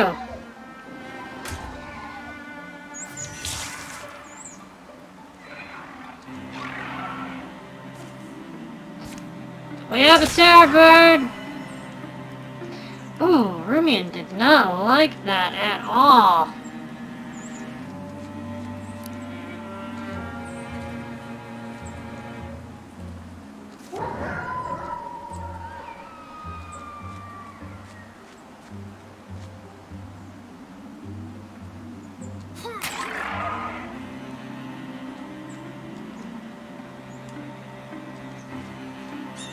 Go, Teddy.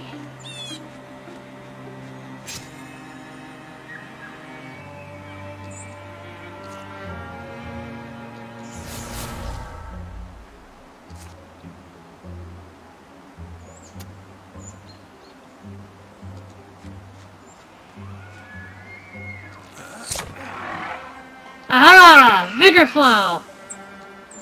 It's funny, that's how I built him, yet I haven't really used him for that at all. Shark Trap!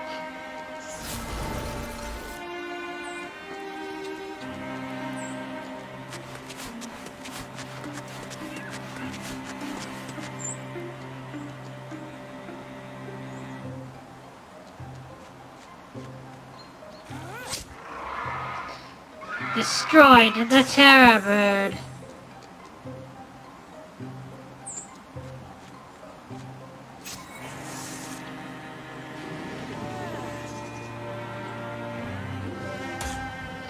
May's not looking so hot. Ow! May got hurt. May got hurt. Yeah! Her heart drums against her ribs. Her veins flow with primal fire. She hears its whisper as she did that first day when it climbed up her arms and tickled her sides. It promises a swift and beautiful end. She loses potency and health for this campaign. For a moment she stands on the precipice, fighting for mastery, then she wrenches herself back. The flames shrink inside of her. Cold? I feel cold? She's done all she can this day.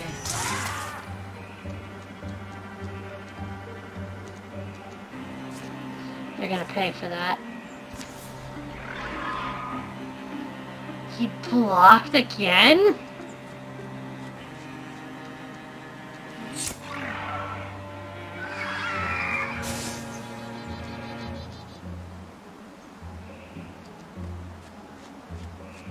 I should not be sending Makoto there.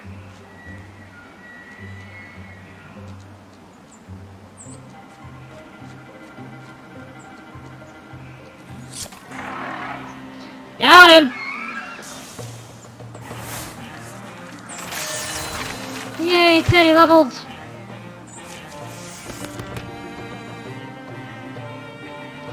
Ooh, Good. Just send Teddy into wherever he needs to be, and he'll just take care of it.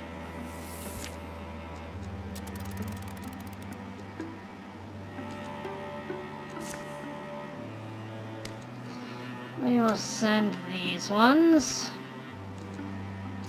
And then Makoto can wait. Arrived in Mist Flat.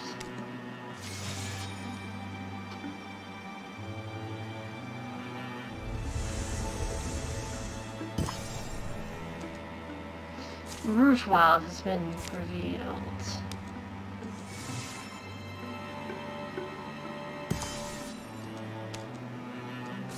We will assault Lich Hill Mine out of the rain. Pouring out there and lightning, you were right. Stormy, he says. Unfortunately not unexpected, was it? The way to Lich Hill Mine follows dead roads, long washed chalkstone, real scars in memory. The uneven fields beyond this gorge get swampy, especially in winter. They wad around the elbows of root wild like soaked blankets. Got this little cave, though.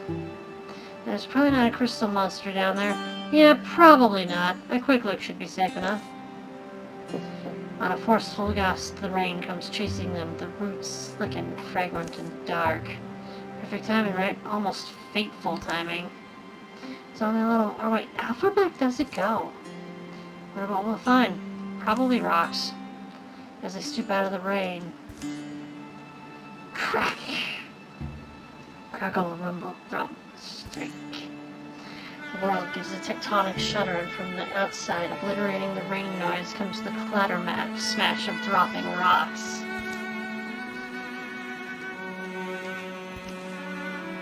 It's no time before they're buried in darkness, listening to the earth grumble and turn over.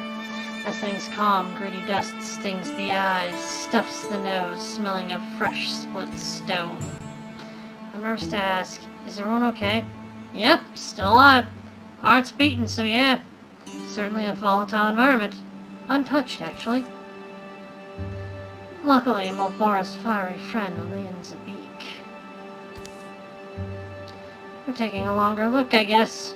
I mean, a huge crystal scorpion. It feels like it's in the cards. Hey, is this a worked stone? Yeah. Yeah, the way forks. We've got stairs here. They can't be fresh. This is a... looks random, but some other passage could draft from there. Very cold. Cold draft. If there's stairs, there's a warm hand once carved them. I find that comforting. Careful. Look under enough rocks and you will find a sink. What a lovely point to make. I think we'll take the ancient stairs. Yeah, that cold tunnel creeps me out. These stairs were built to go somewhere. Edges crumble, but the steps mostly hold their shape. Time is louder on the stairway than it seems everywhere else. Scuff by scrape, down they go, touch by touch by touch. Finally, their lanterns cast flies out across an echoing hall. The writing, I wonder whose hand carved it. It's the Thrixl. Very old. And also, oh, wow. A stone behemoth guards the shadows. Valmut, Thrixl, god of rivers, woods, and rhyme. And also justice? And I think just general wisdom. Sounds like a lot of responsibility. The Moots also showed up to ruin doomed marriages before they could begin. He was the enemy of all betrayers. Why don't we make gods like that anymore? How would you suppose that book is? Oh, are we that part? Guessing when books were born? That means it's time to go. Teddy bends for the book. It's been leaned unsacredly against the altar's foot, warping its spine. He opens it. Think they forgot us? One word on the first page. Gwanad. Thrixl. It's, you know, how two or more casts of light that overlap between the same general radiance? That is Gwanad. What is it about the Thrixl that stirs your heart like this? It's Well, I don't know. Almost immediately as Teddy utters that word, the whole mountain seems to sigh and then starts sagging inward around the temple vault. Put it back! Yep. But replacing the book fails to halt the awful growing noise of collapse. The steps that came down are buried in fast-growing boulder cloud. Are we dead? No, wait! Wait, but yes, if this won't serve as a temple, it should have a through door. The Thrixl religion emphasized passage. They're going forward as a... Yeah, is this it? There is a stair. Come on, move!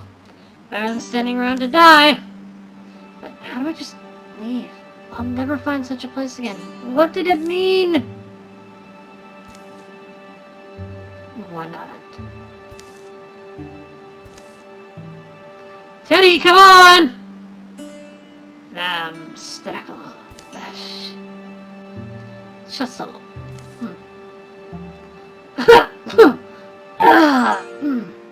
It was colder at the end, I'll remember that, but the ghosts of Narland either love us or wish us dead. I just grabbed what I could. Alright, well, there's daylight, they're saying. Ahead. Seems we got lucky. Guess you really wanted that book, huh? Well, it's weird, Hey, you hear that? Water noise! They'll emerge from the buried crossroads in sight of the chill mine, concealed from the Drauven who lie in wait. Teddy plus 5 potency this campaign. And he got the Thnars Accordica. The looping words within this book help a speaker make connections among the self, the things, and the spirits in anyone's hands. It enables interfusion.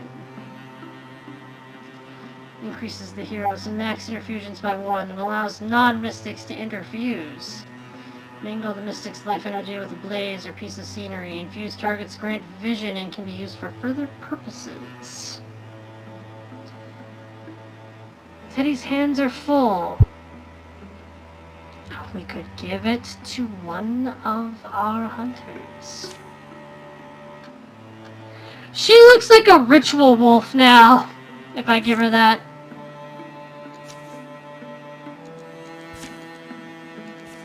Honestly, I like that idea, giving it to Makoto. It gives her ranged options, but it also means that no more transforming for her.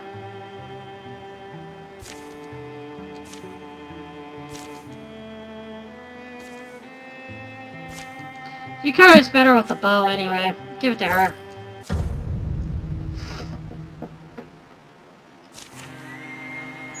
Still, all heroes begin in greatly. 2, 4, 6, 8, 10 enemies.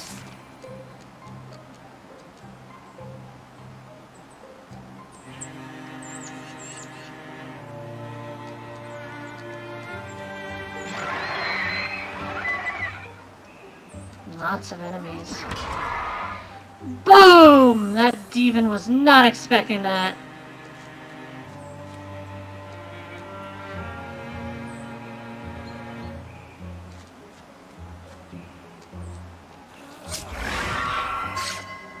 Got it.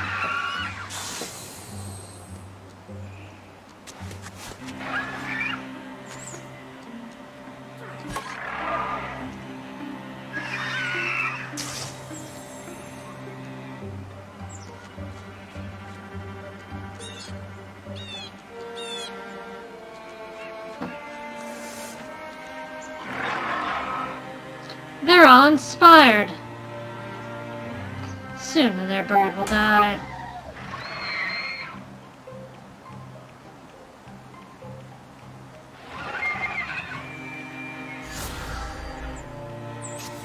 Ah, they had 2 demons, I forgot about that.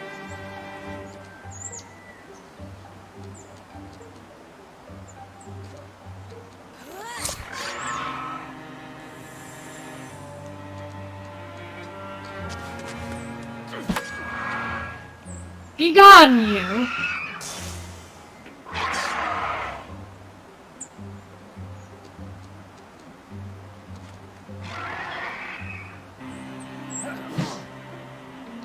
Oh, I missed.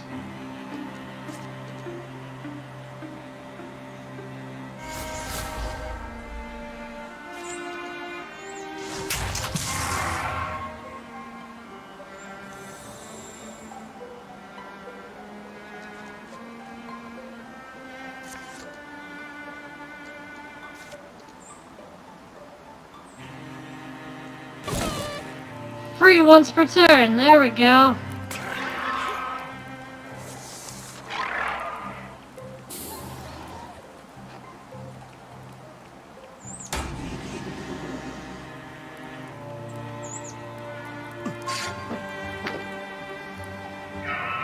Don't you send your bird at me.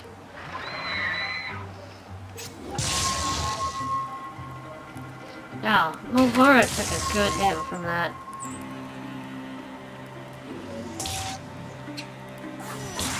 Stop picking on her! Please! Now we're gonna activate Foxflight.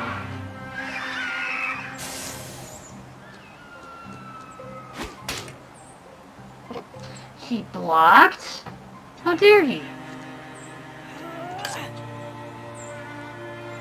He did it again!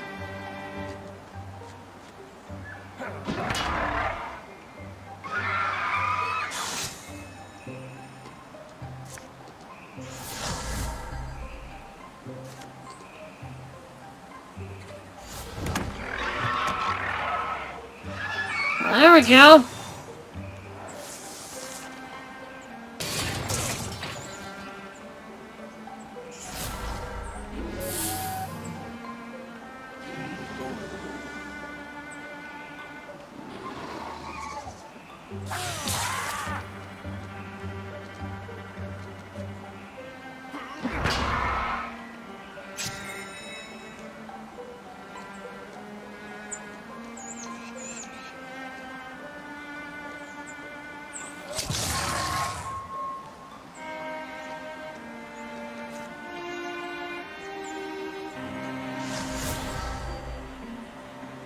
Two damage, 2 spread, 2 pierce. I didn't mean to do that. No. Got rid of the demon finally.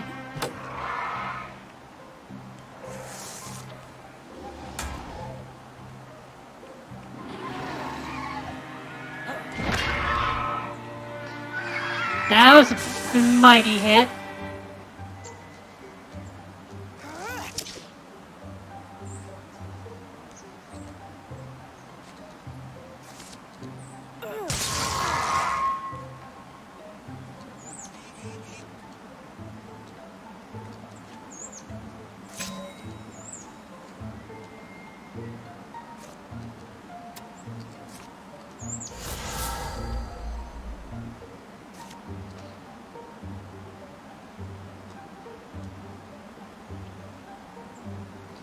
Can't hit it.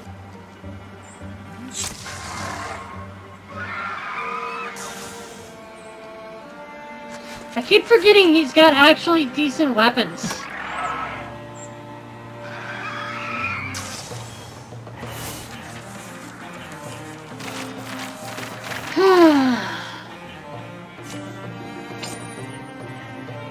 Ooh, Rain Scott. He's still in humble beginnings? Heck yeah, give it to him. Stormthroat, extra armor. As if they need it.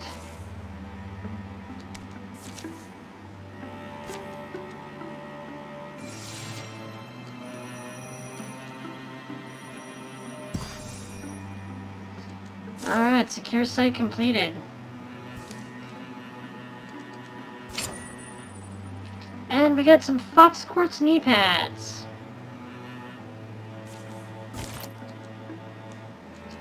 Alright, let's get everybody gathered at the final site.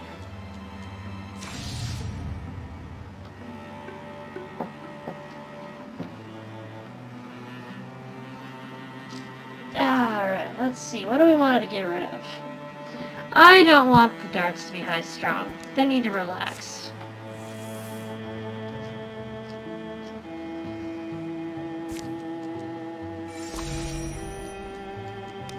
May Lumshore has returned to action.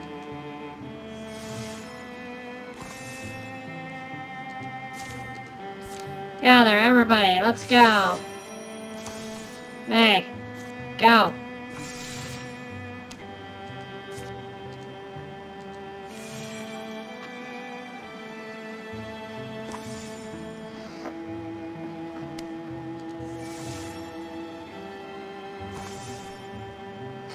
Alright, we got everybody. Oh.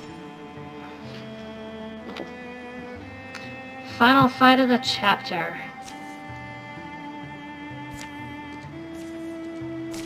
We'll save. Let's do this.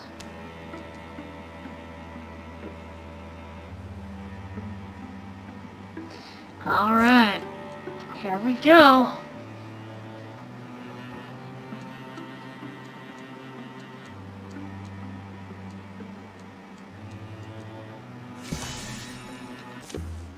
Assault Wildermyth. Wildermyth is the ruin of the elvish city of Wildermyth. It smells faintly of eggs. Warlord. Warlord. Scouts have spotted soft skulls down the wet road they come, protected by trunk and muck and markflow. The wings had warned me this is possible. I hope she is at safe landing, but Vrsawl does not forget us. Betrayal at Wildermyth. Up there is Drauv, see? Drauv is always a lucky vision for me, since I first saw. Good marking, symbol, sign of the great fate that reached out for me. The company approaches by way of a slim road that strays through the sulphurous swamp. Good thinking on this one. They can't get to us in here. That was the exact emphasis of my argument. It'll be a stroll in the grass, I'm sure.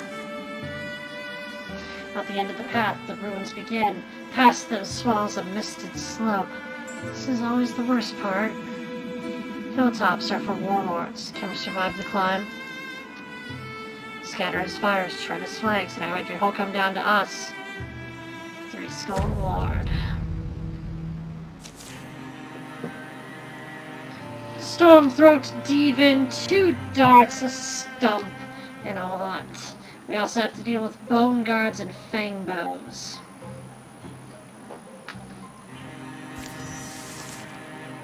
Destroy through veins 2 bony bounters, or banners.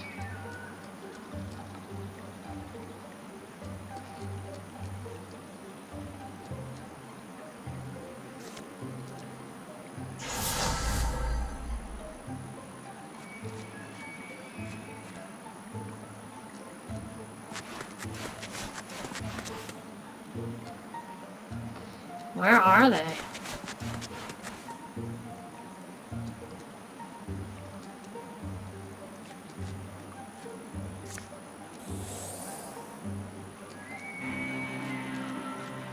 Perhaps some scouting is needed.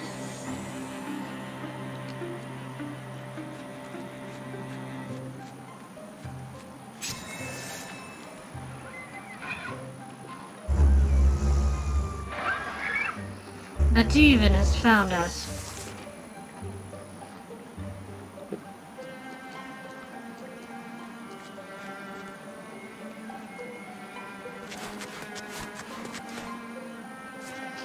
That would probably be it.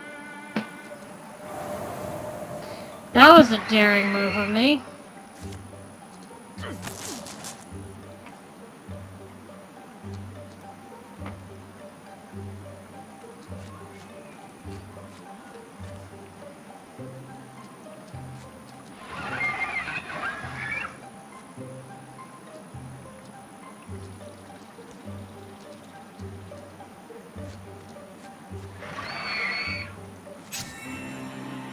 Come and get me.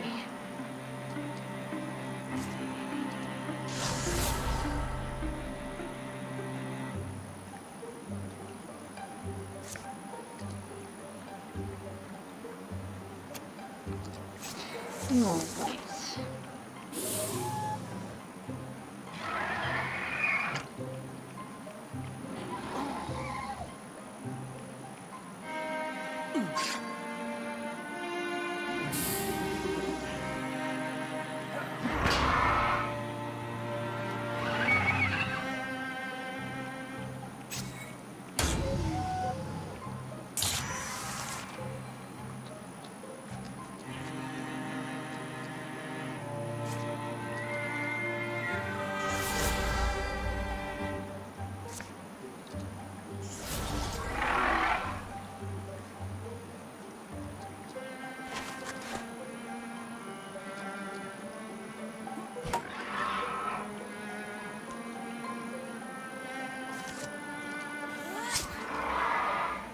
Got the strong throw.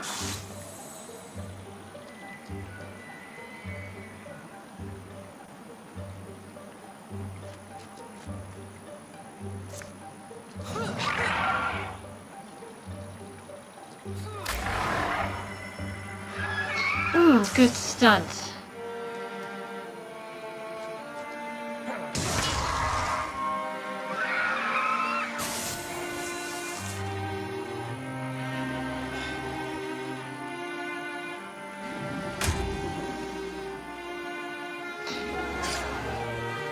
Oof.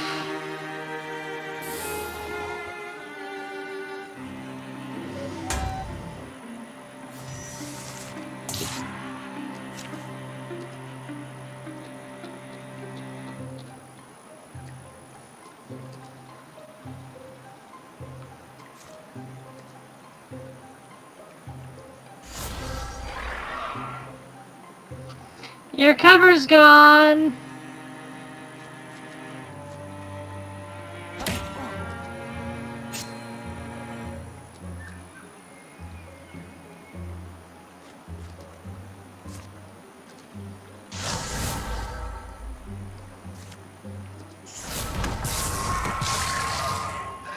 There we go. That side is secured.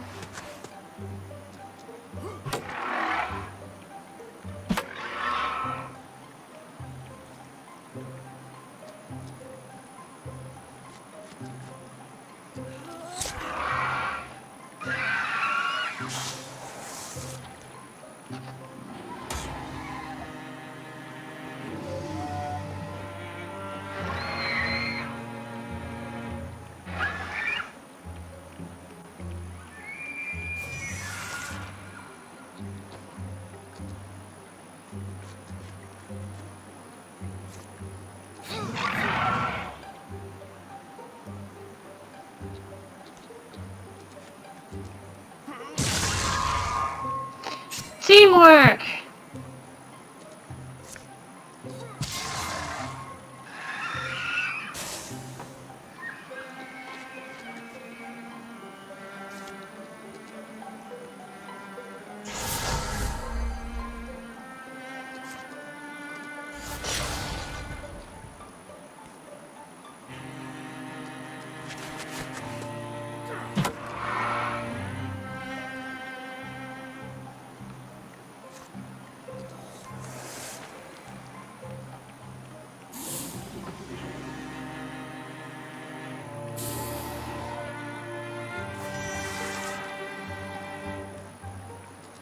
I need to get the...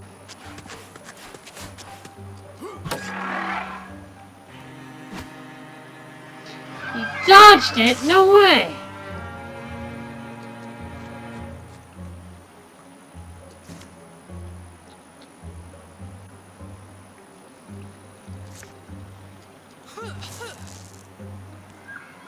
Ripping the banner. Treva's scroll showed Vrsawl attacking them, biting their backs. Now we thunder and fling, now we catch them like frogs between clutching claws. Warlord, we shall fly to victory of the Veld! The warlord's bellow blacks out other sounds for a thought-barren moment, then he comes charging down the hill. Drauven. He's taller and louder than before, less light in his step, more imposing. There's more thought in every shift and bark. His bone wings play ceaseless death music. He's accompanied by his elite guards, a bone gods and a demon.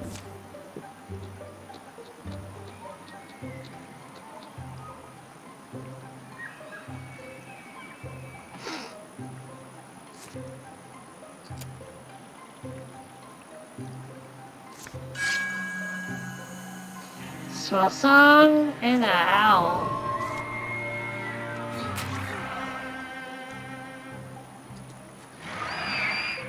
There's Drauven. Nice. Good stunt.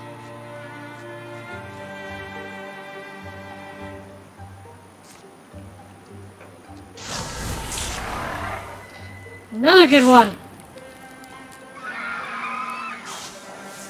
That guard burned.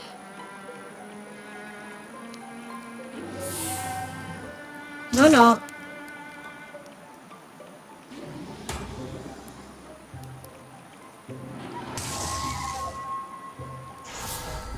Jeez. Gotta leap. Smack him away! Oh, May took a hit. May took a big hit.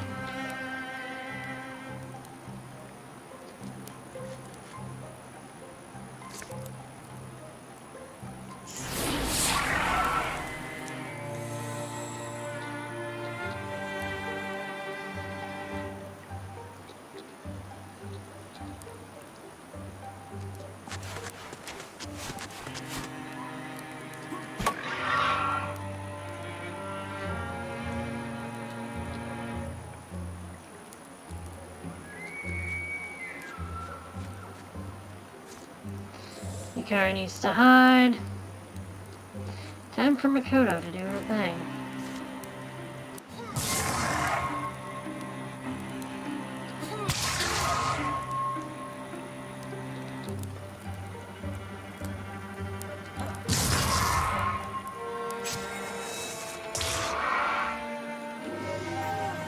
No! May! May's been fighting these battles long enough to know the stakes. When Teddy came into her life, those stakes only got higher. Mom? Focus, Teddy. Don't do anything stupid. Teddy gains plus 15 dodge for the remainder of the mission.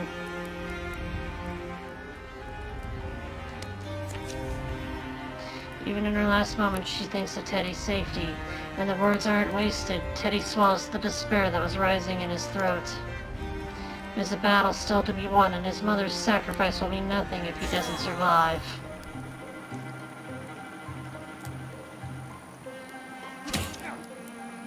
Ooh.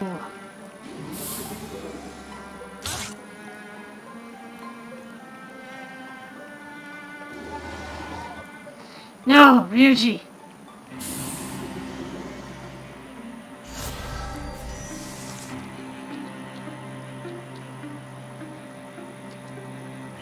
This is personal for Teddy.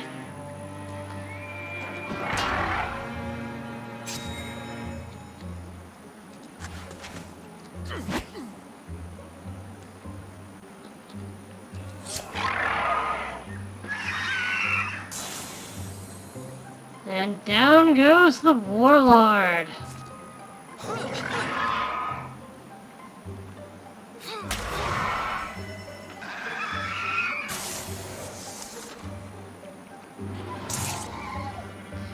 Ah, Yukari took a good hit. Ah, another one! No, before the attack, Yukari's eyes snap over to Teddy's.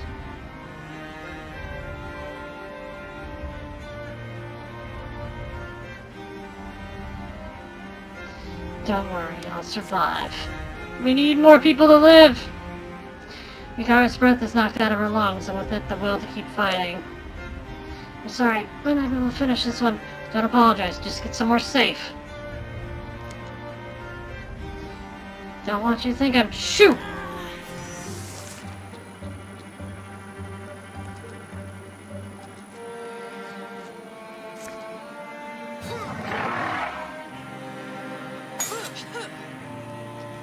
Jeez, that block.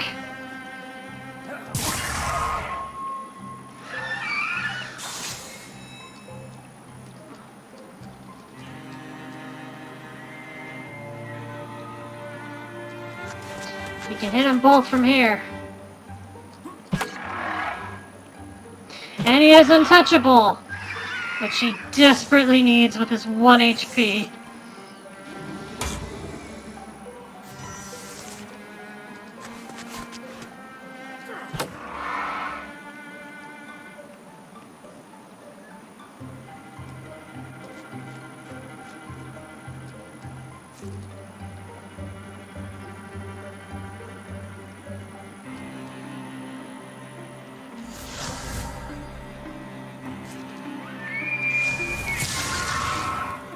There we go.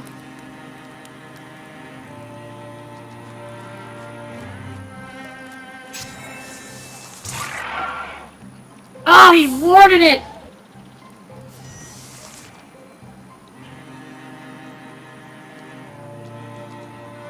Get him, Teddy! Show him your rage!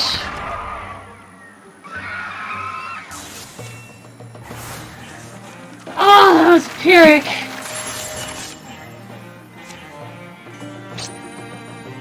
The brooch of divinity. Extra warding.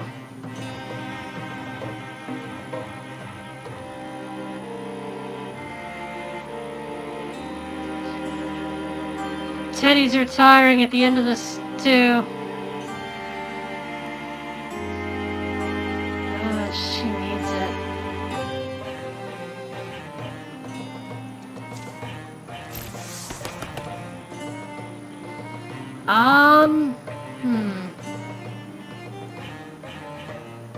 This will give her some more survivability. The mist and the gray, wet grime of this earth have gotten on everything.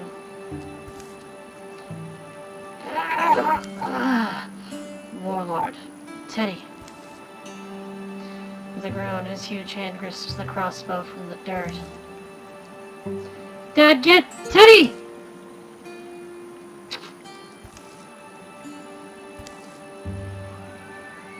He shoots the bird. Crumpling his bow and shaking fingers, Drauven dies, rolling a low, Drauven curse moan in his throat. Liegveld, Elsewhere, Wing said we did not know. Your return is not barked by the bird's keeper.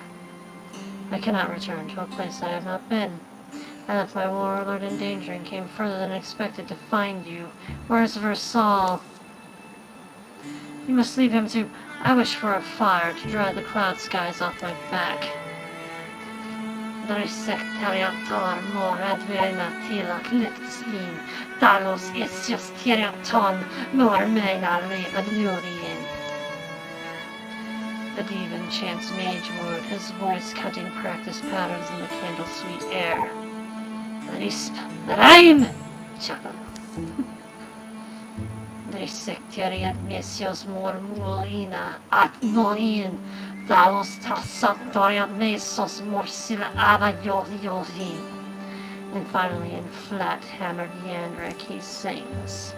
Summer follows spring, follows winter, follows fall. Shadows follow moonrise, follows sunshine, follows squall. Fire one day follows fire. This moon's for remembering. They camp at Wildermyth after seeing to the dead. Hard to count the turns they took us here, sometimes. We've been on this track forever, it feels like. It wasn't even our hunt, really. Something is over that night. Something has begun. Vrsawl, Drauven is your warlord. Drauven is barely Drauven. He speaks Yandric better than Drauv. The Drauven turns its head to each voice. The dragon turns its head to each voice and makes no noise of its own. His gaze is a geode of every impossible wish I ever harbored. Drauven's? No. In his summer eyes, warm infinities of intellect. In his subtle mouth, a smile as hungry as the sun. Wings and Pjart, you are fortunate enough to stand on the bridge between mean history and the sum of a Drauven age. Amended people we now are. It's a bridge I built. Did you?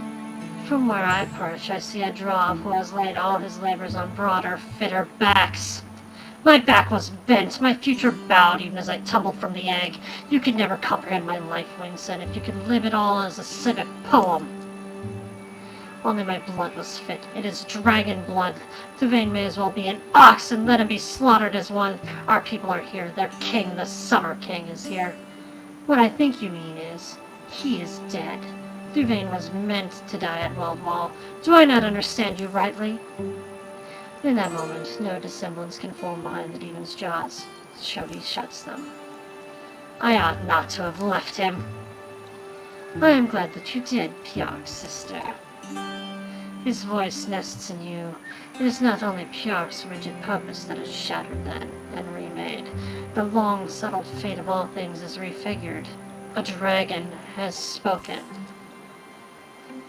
Summer King, you can Kivan call me. Titles are for the creatures who crawl and crave authority. The truth of me is crown enough.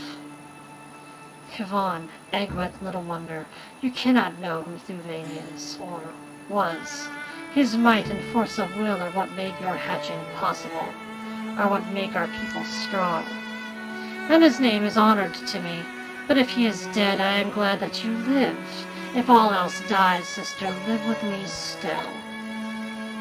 Summer King, she is not. My name is Kivan. Call me my name. You are old for your kind, and seeming forgetful, so I will excuse it. You should correct yourself. He is alive now and alert. Do you believe you will control him, too? My listening is sword sharp.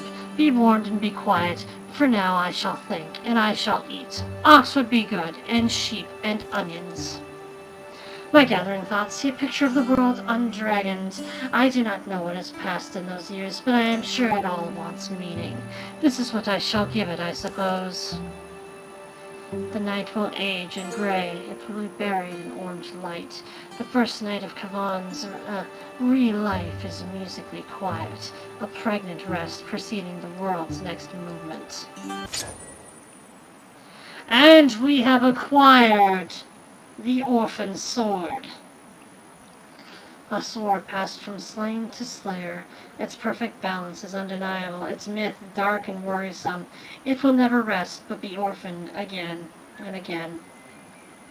Deals more damage than a normal greatsword.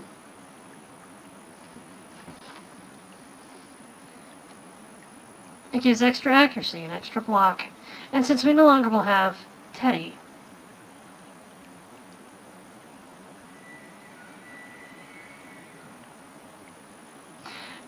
we could give it to Ryuji. You will place Orpheus with Orpheus because it's the Orphan Sword.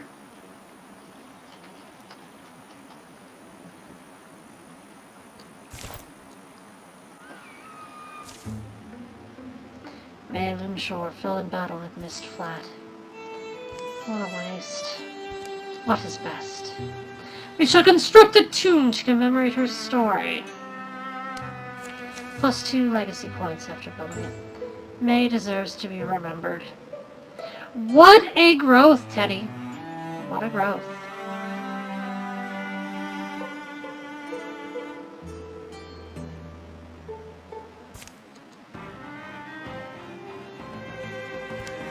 Years of peace follow. And there we go. During the years of peace, Old Boar and her fire chicken found themselves unsuited to a life of farming, but ideally positioned to ease the burden of an aging blacksmith. What? Baron Link Outfitter needed an angle to distinguish itself from the others in the region. Ryuji proposed a yearly festival where its finest raiment would be shown off in a dance. For a good stretch of her youth, Yukari was made a habit of picking up unusual and colorful feathers, keeping them in a pouch by her side. One summer morning, out of the blue, she entrusted her whole collection to a local kid. Just got too big for me. Ryuji carried one large bedroll upon his back, while Bora a jug of wine on hers. And they snuck off to the hills for some time to enjoy the views and each other's company. While Bora watched the land she knew pass from summer to fall, winter to spring, each year made subtle changes to the distant treelines, the slopes of mountains, the course of rivers. She felt the years leaving their mark on her, too. For an evening stroll, Makoto accidentally locked eyes with a forest squirrel. Moved by the intensity of the moment, Makoto beckoned it to follow her home. Surprisingly, it did. Your eyes gleam with tales untold, small friend. Mysterious meetings and Marmody misdeeds. From nest to wing, the dragon was insatiable. His curious palate wandered.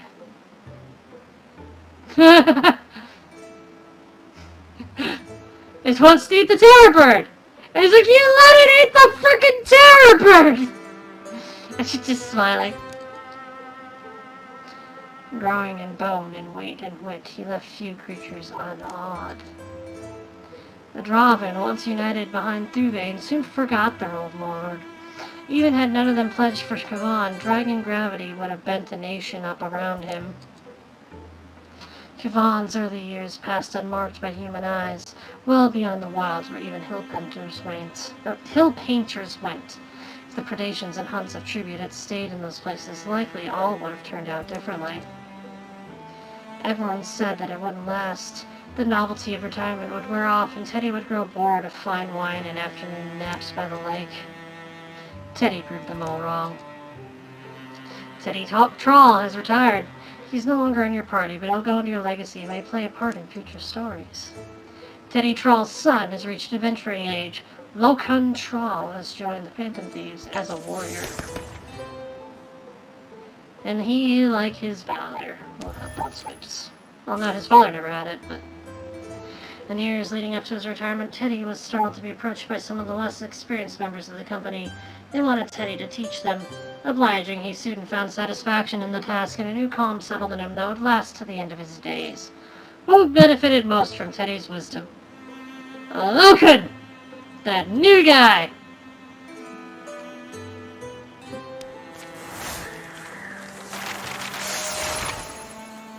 Good, he needed that level. He will get untouchable.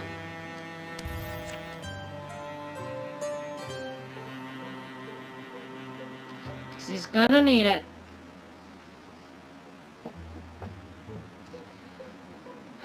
We will not continue the transformation.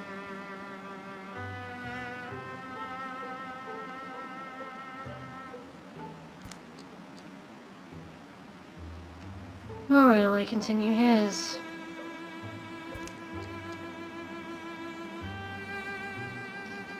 Alright. He needs a better weapon than that.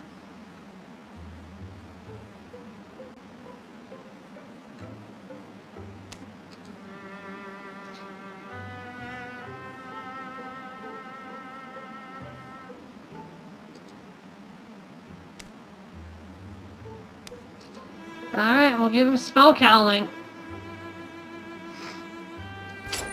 He'll probably benefit from it.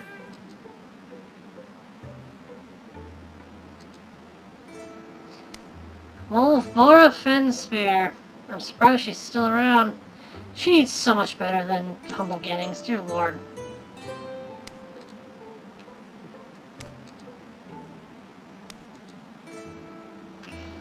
Speed, armor, and dodge. Swashbuckler will do good for her. It'll reduce her dodge, but she'll give extra armor and warding.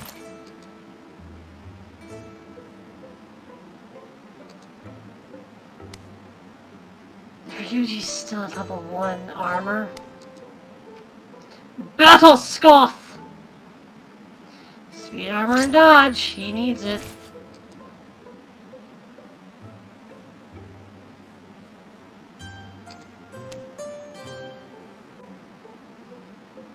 She's in Travel Trap, but she could get into Tower Plate.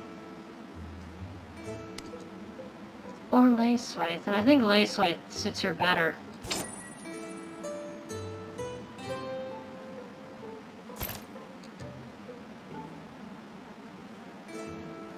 Alright, everybody's level 2 except for Yosuke. He's got Hill Throft. He can get Hail Clate, but I don't want to give him Clate yet. It's expensive.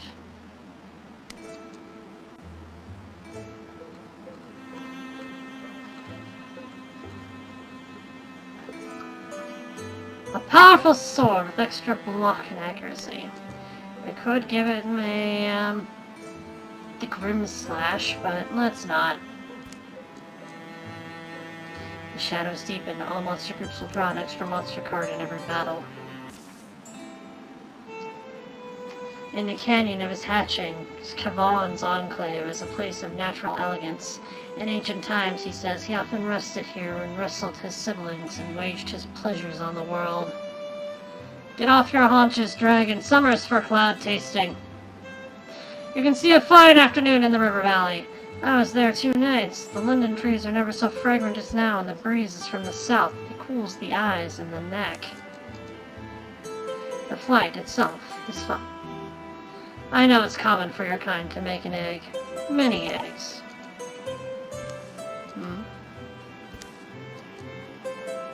Since I hatched, I've wondered whether you might make one. I am asked this a lot. I do not expect common questions from you, Kavan, so that is why my neck scales are edge to edge. You are a death-destined species, and you'll leave me alone soon. The egg is immortality. Obviously, in my case, the meaning is truer. Even Vrsawl claims his Baal all-bore dragon blood that he himself. He believes too much in the stories he was told. No dragon has ever given life to another creature. Not because we can't, just... Can you? No. It does not surprise me. Poor Vrsawl. I will tell you something, Kavan. Because you are like a little brother, I do not wish for eggs. We can choose to grow them, or we can choose not to. I choose not to. Rakmat. But I wonder what I will do when you are dead. My true kin. I was the first of them to be slain. I remember that I fell on the spike of the Fen Walker. I filled my dying jaws with her. Don't imagine I didn't. But so I bled to sleep and slept a long time. I can only think they followed me to their eggs, my siblings, that I am the first reborn. It's poetry, isn't it? Maybe it'll be the business of my life, then when you're gone, to find them and wake them, and... Yes, one day. There are other Drauven I'm sure you would take to, Kavan. Yarsa is a young knight. He is smart and honorable, and very funny. But today I am young enough to fly at your side, and now the summer's gold dragonflies scatter light over the river. The Drauven came here. Vrsawl did. Did you not notice the chest? Have you ever seen so many rotten, useless things, Pierre? I don't know what it would mean, I guess. What it would stem from. I've got some years on you, and I never heard of our Uncle Drauv clutching after a gemstone, a coin piece, or even an ornate weapon. I hear you, but this woman says... All you have to do is come out to Eldenfold with me and ask others. Poor Miss Shrolver lost everything. Didn't even have much for them to take on account of her second husband, from her farm down to the town proper. They slaughtered who stood against him and rummaged and took the most gleaming things they found. Hardly any meat, lots of heirlooms, gold and silver and jewels. It's only the first such collection you can expect, mighty Kavan. Now you're older, it's time for your ascendancy. He's in an age with the sap-drinking civic, Vrsawl. He is still growing. Ascendancy sounds like a fair amount of effort, also. Ascendancy? It's easier when you're young. Your joints are soft, your mind is strong. Vrsawl, Diva Vrsawl, now you invite human animosity.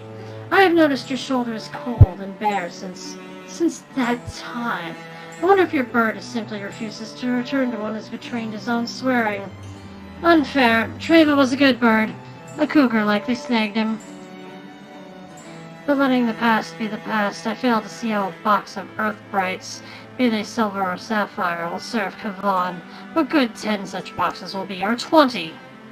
Could 20 such boxes be found? Filled? It's a tall number for any militia to take on. Certainly if they're veteran Drauven. I thought the old warlord's death, that boneheaded knight, was meant to prevent another thing like this. There's not really anyone else who can fight them like we can. And we can. We're all up to it. I'm not in the worst shape. Could leave the beer behind. Give me a battle trade I can learn. I'm not far past my prime. I've got hoeing hands, farm shoulders, country knowledge, peat in my heart. How long should you be held away from conflict, Kavan? It is better for posterity that the dragon announce himself, rather than be found skulking amongst his nest meatners. The demon has aged to transparency. He hopes only to be around you to bask in glory. You are the sun before the dawn is still. The day will be ever long. There's no reason to rush your rising. Breathe in the starlight, hear the song of things, and gain wisdom. What does the sun fear?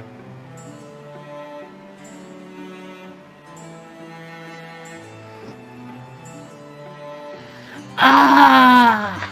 We have a choice.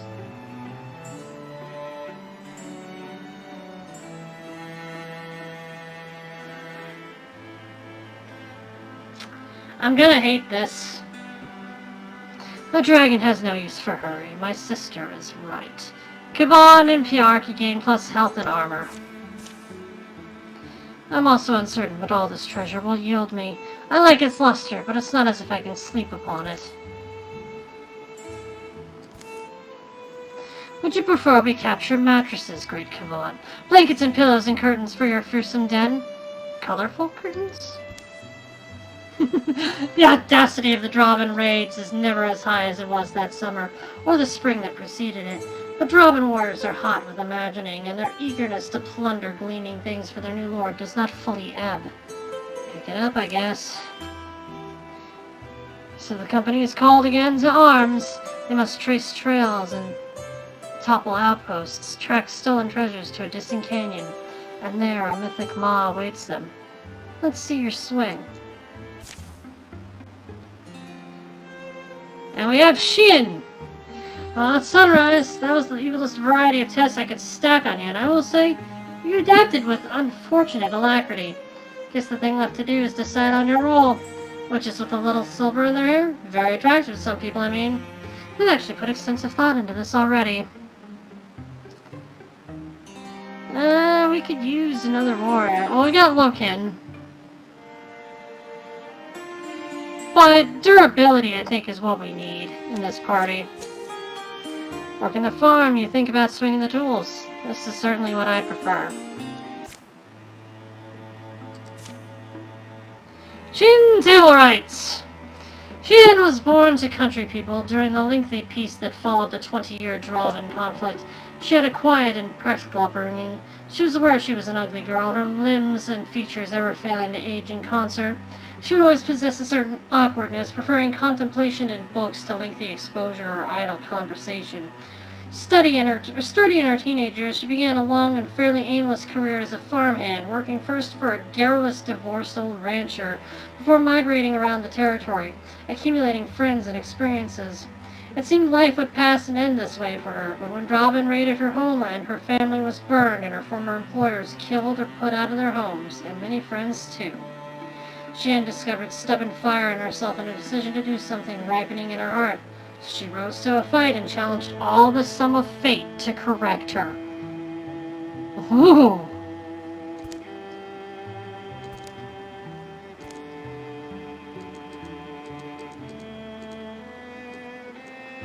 Alright.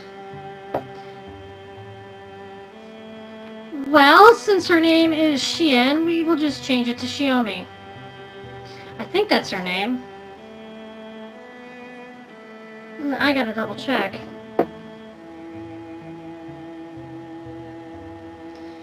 What is FemC's real name?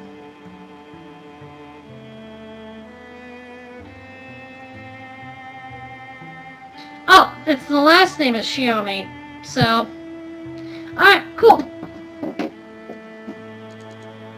Xiaomi Table Right.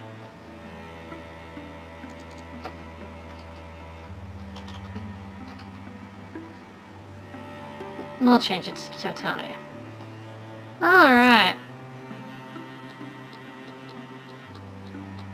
She'll burn your dread.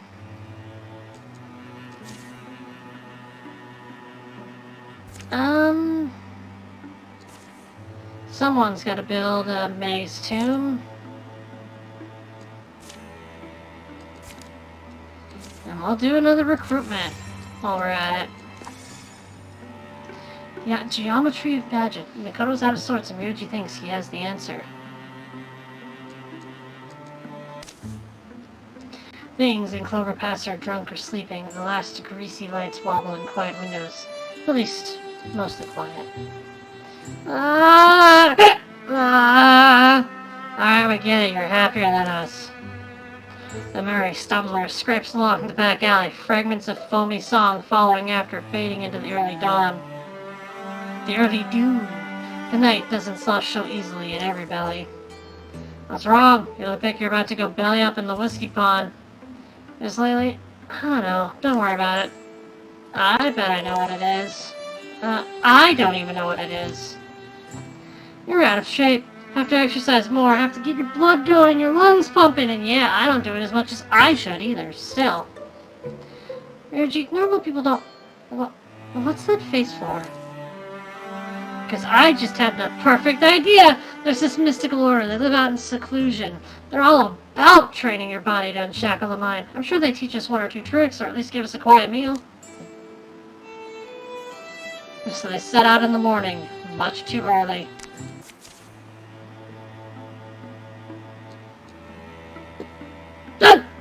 Pardon me. Everybody's going everywhere. We're going to pause to Dedicated. And I believe that is where we shall leave off for the night. I thank you all for joining, and like I said at the beginning of the stream, and I would tell you at the end of the stream, which is where we're at, that I'm going to be streaming tomorrow as well, because I am going to be out of state for a few days on business trip, and I've got to, I'm not going to be back in time to do a stream on Thursday, and so tomorrow's the day to catch this. So we'll be finishing up all the Bones of Summer this Monday. Hopefully this party is, we've lost some good characters, and I worry about our ability to fight effectively in the coming battles. So we'll have to make do. I'm going to try my best, and we'll have to see how it all turns out. So thanks for watching. It's been fun, and I wish you all a good night, and I will see you tomorrow.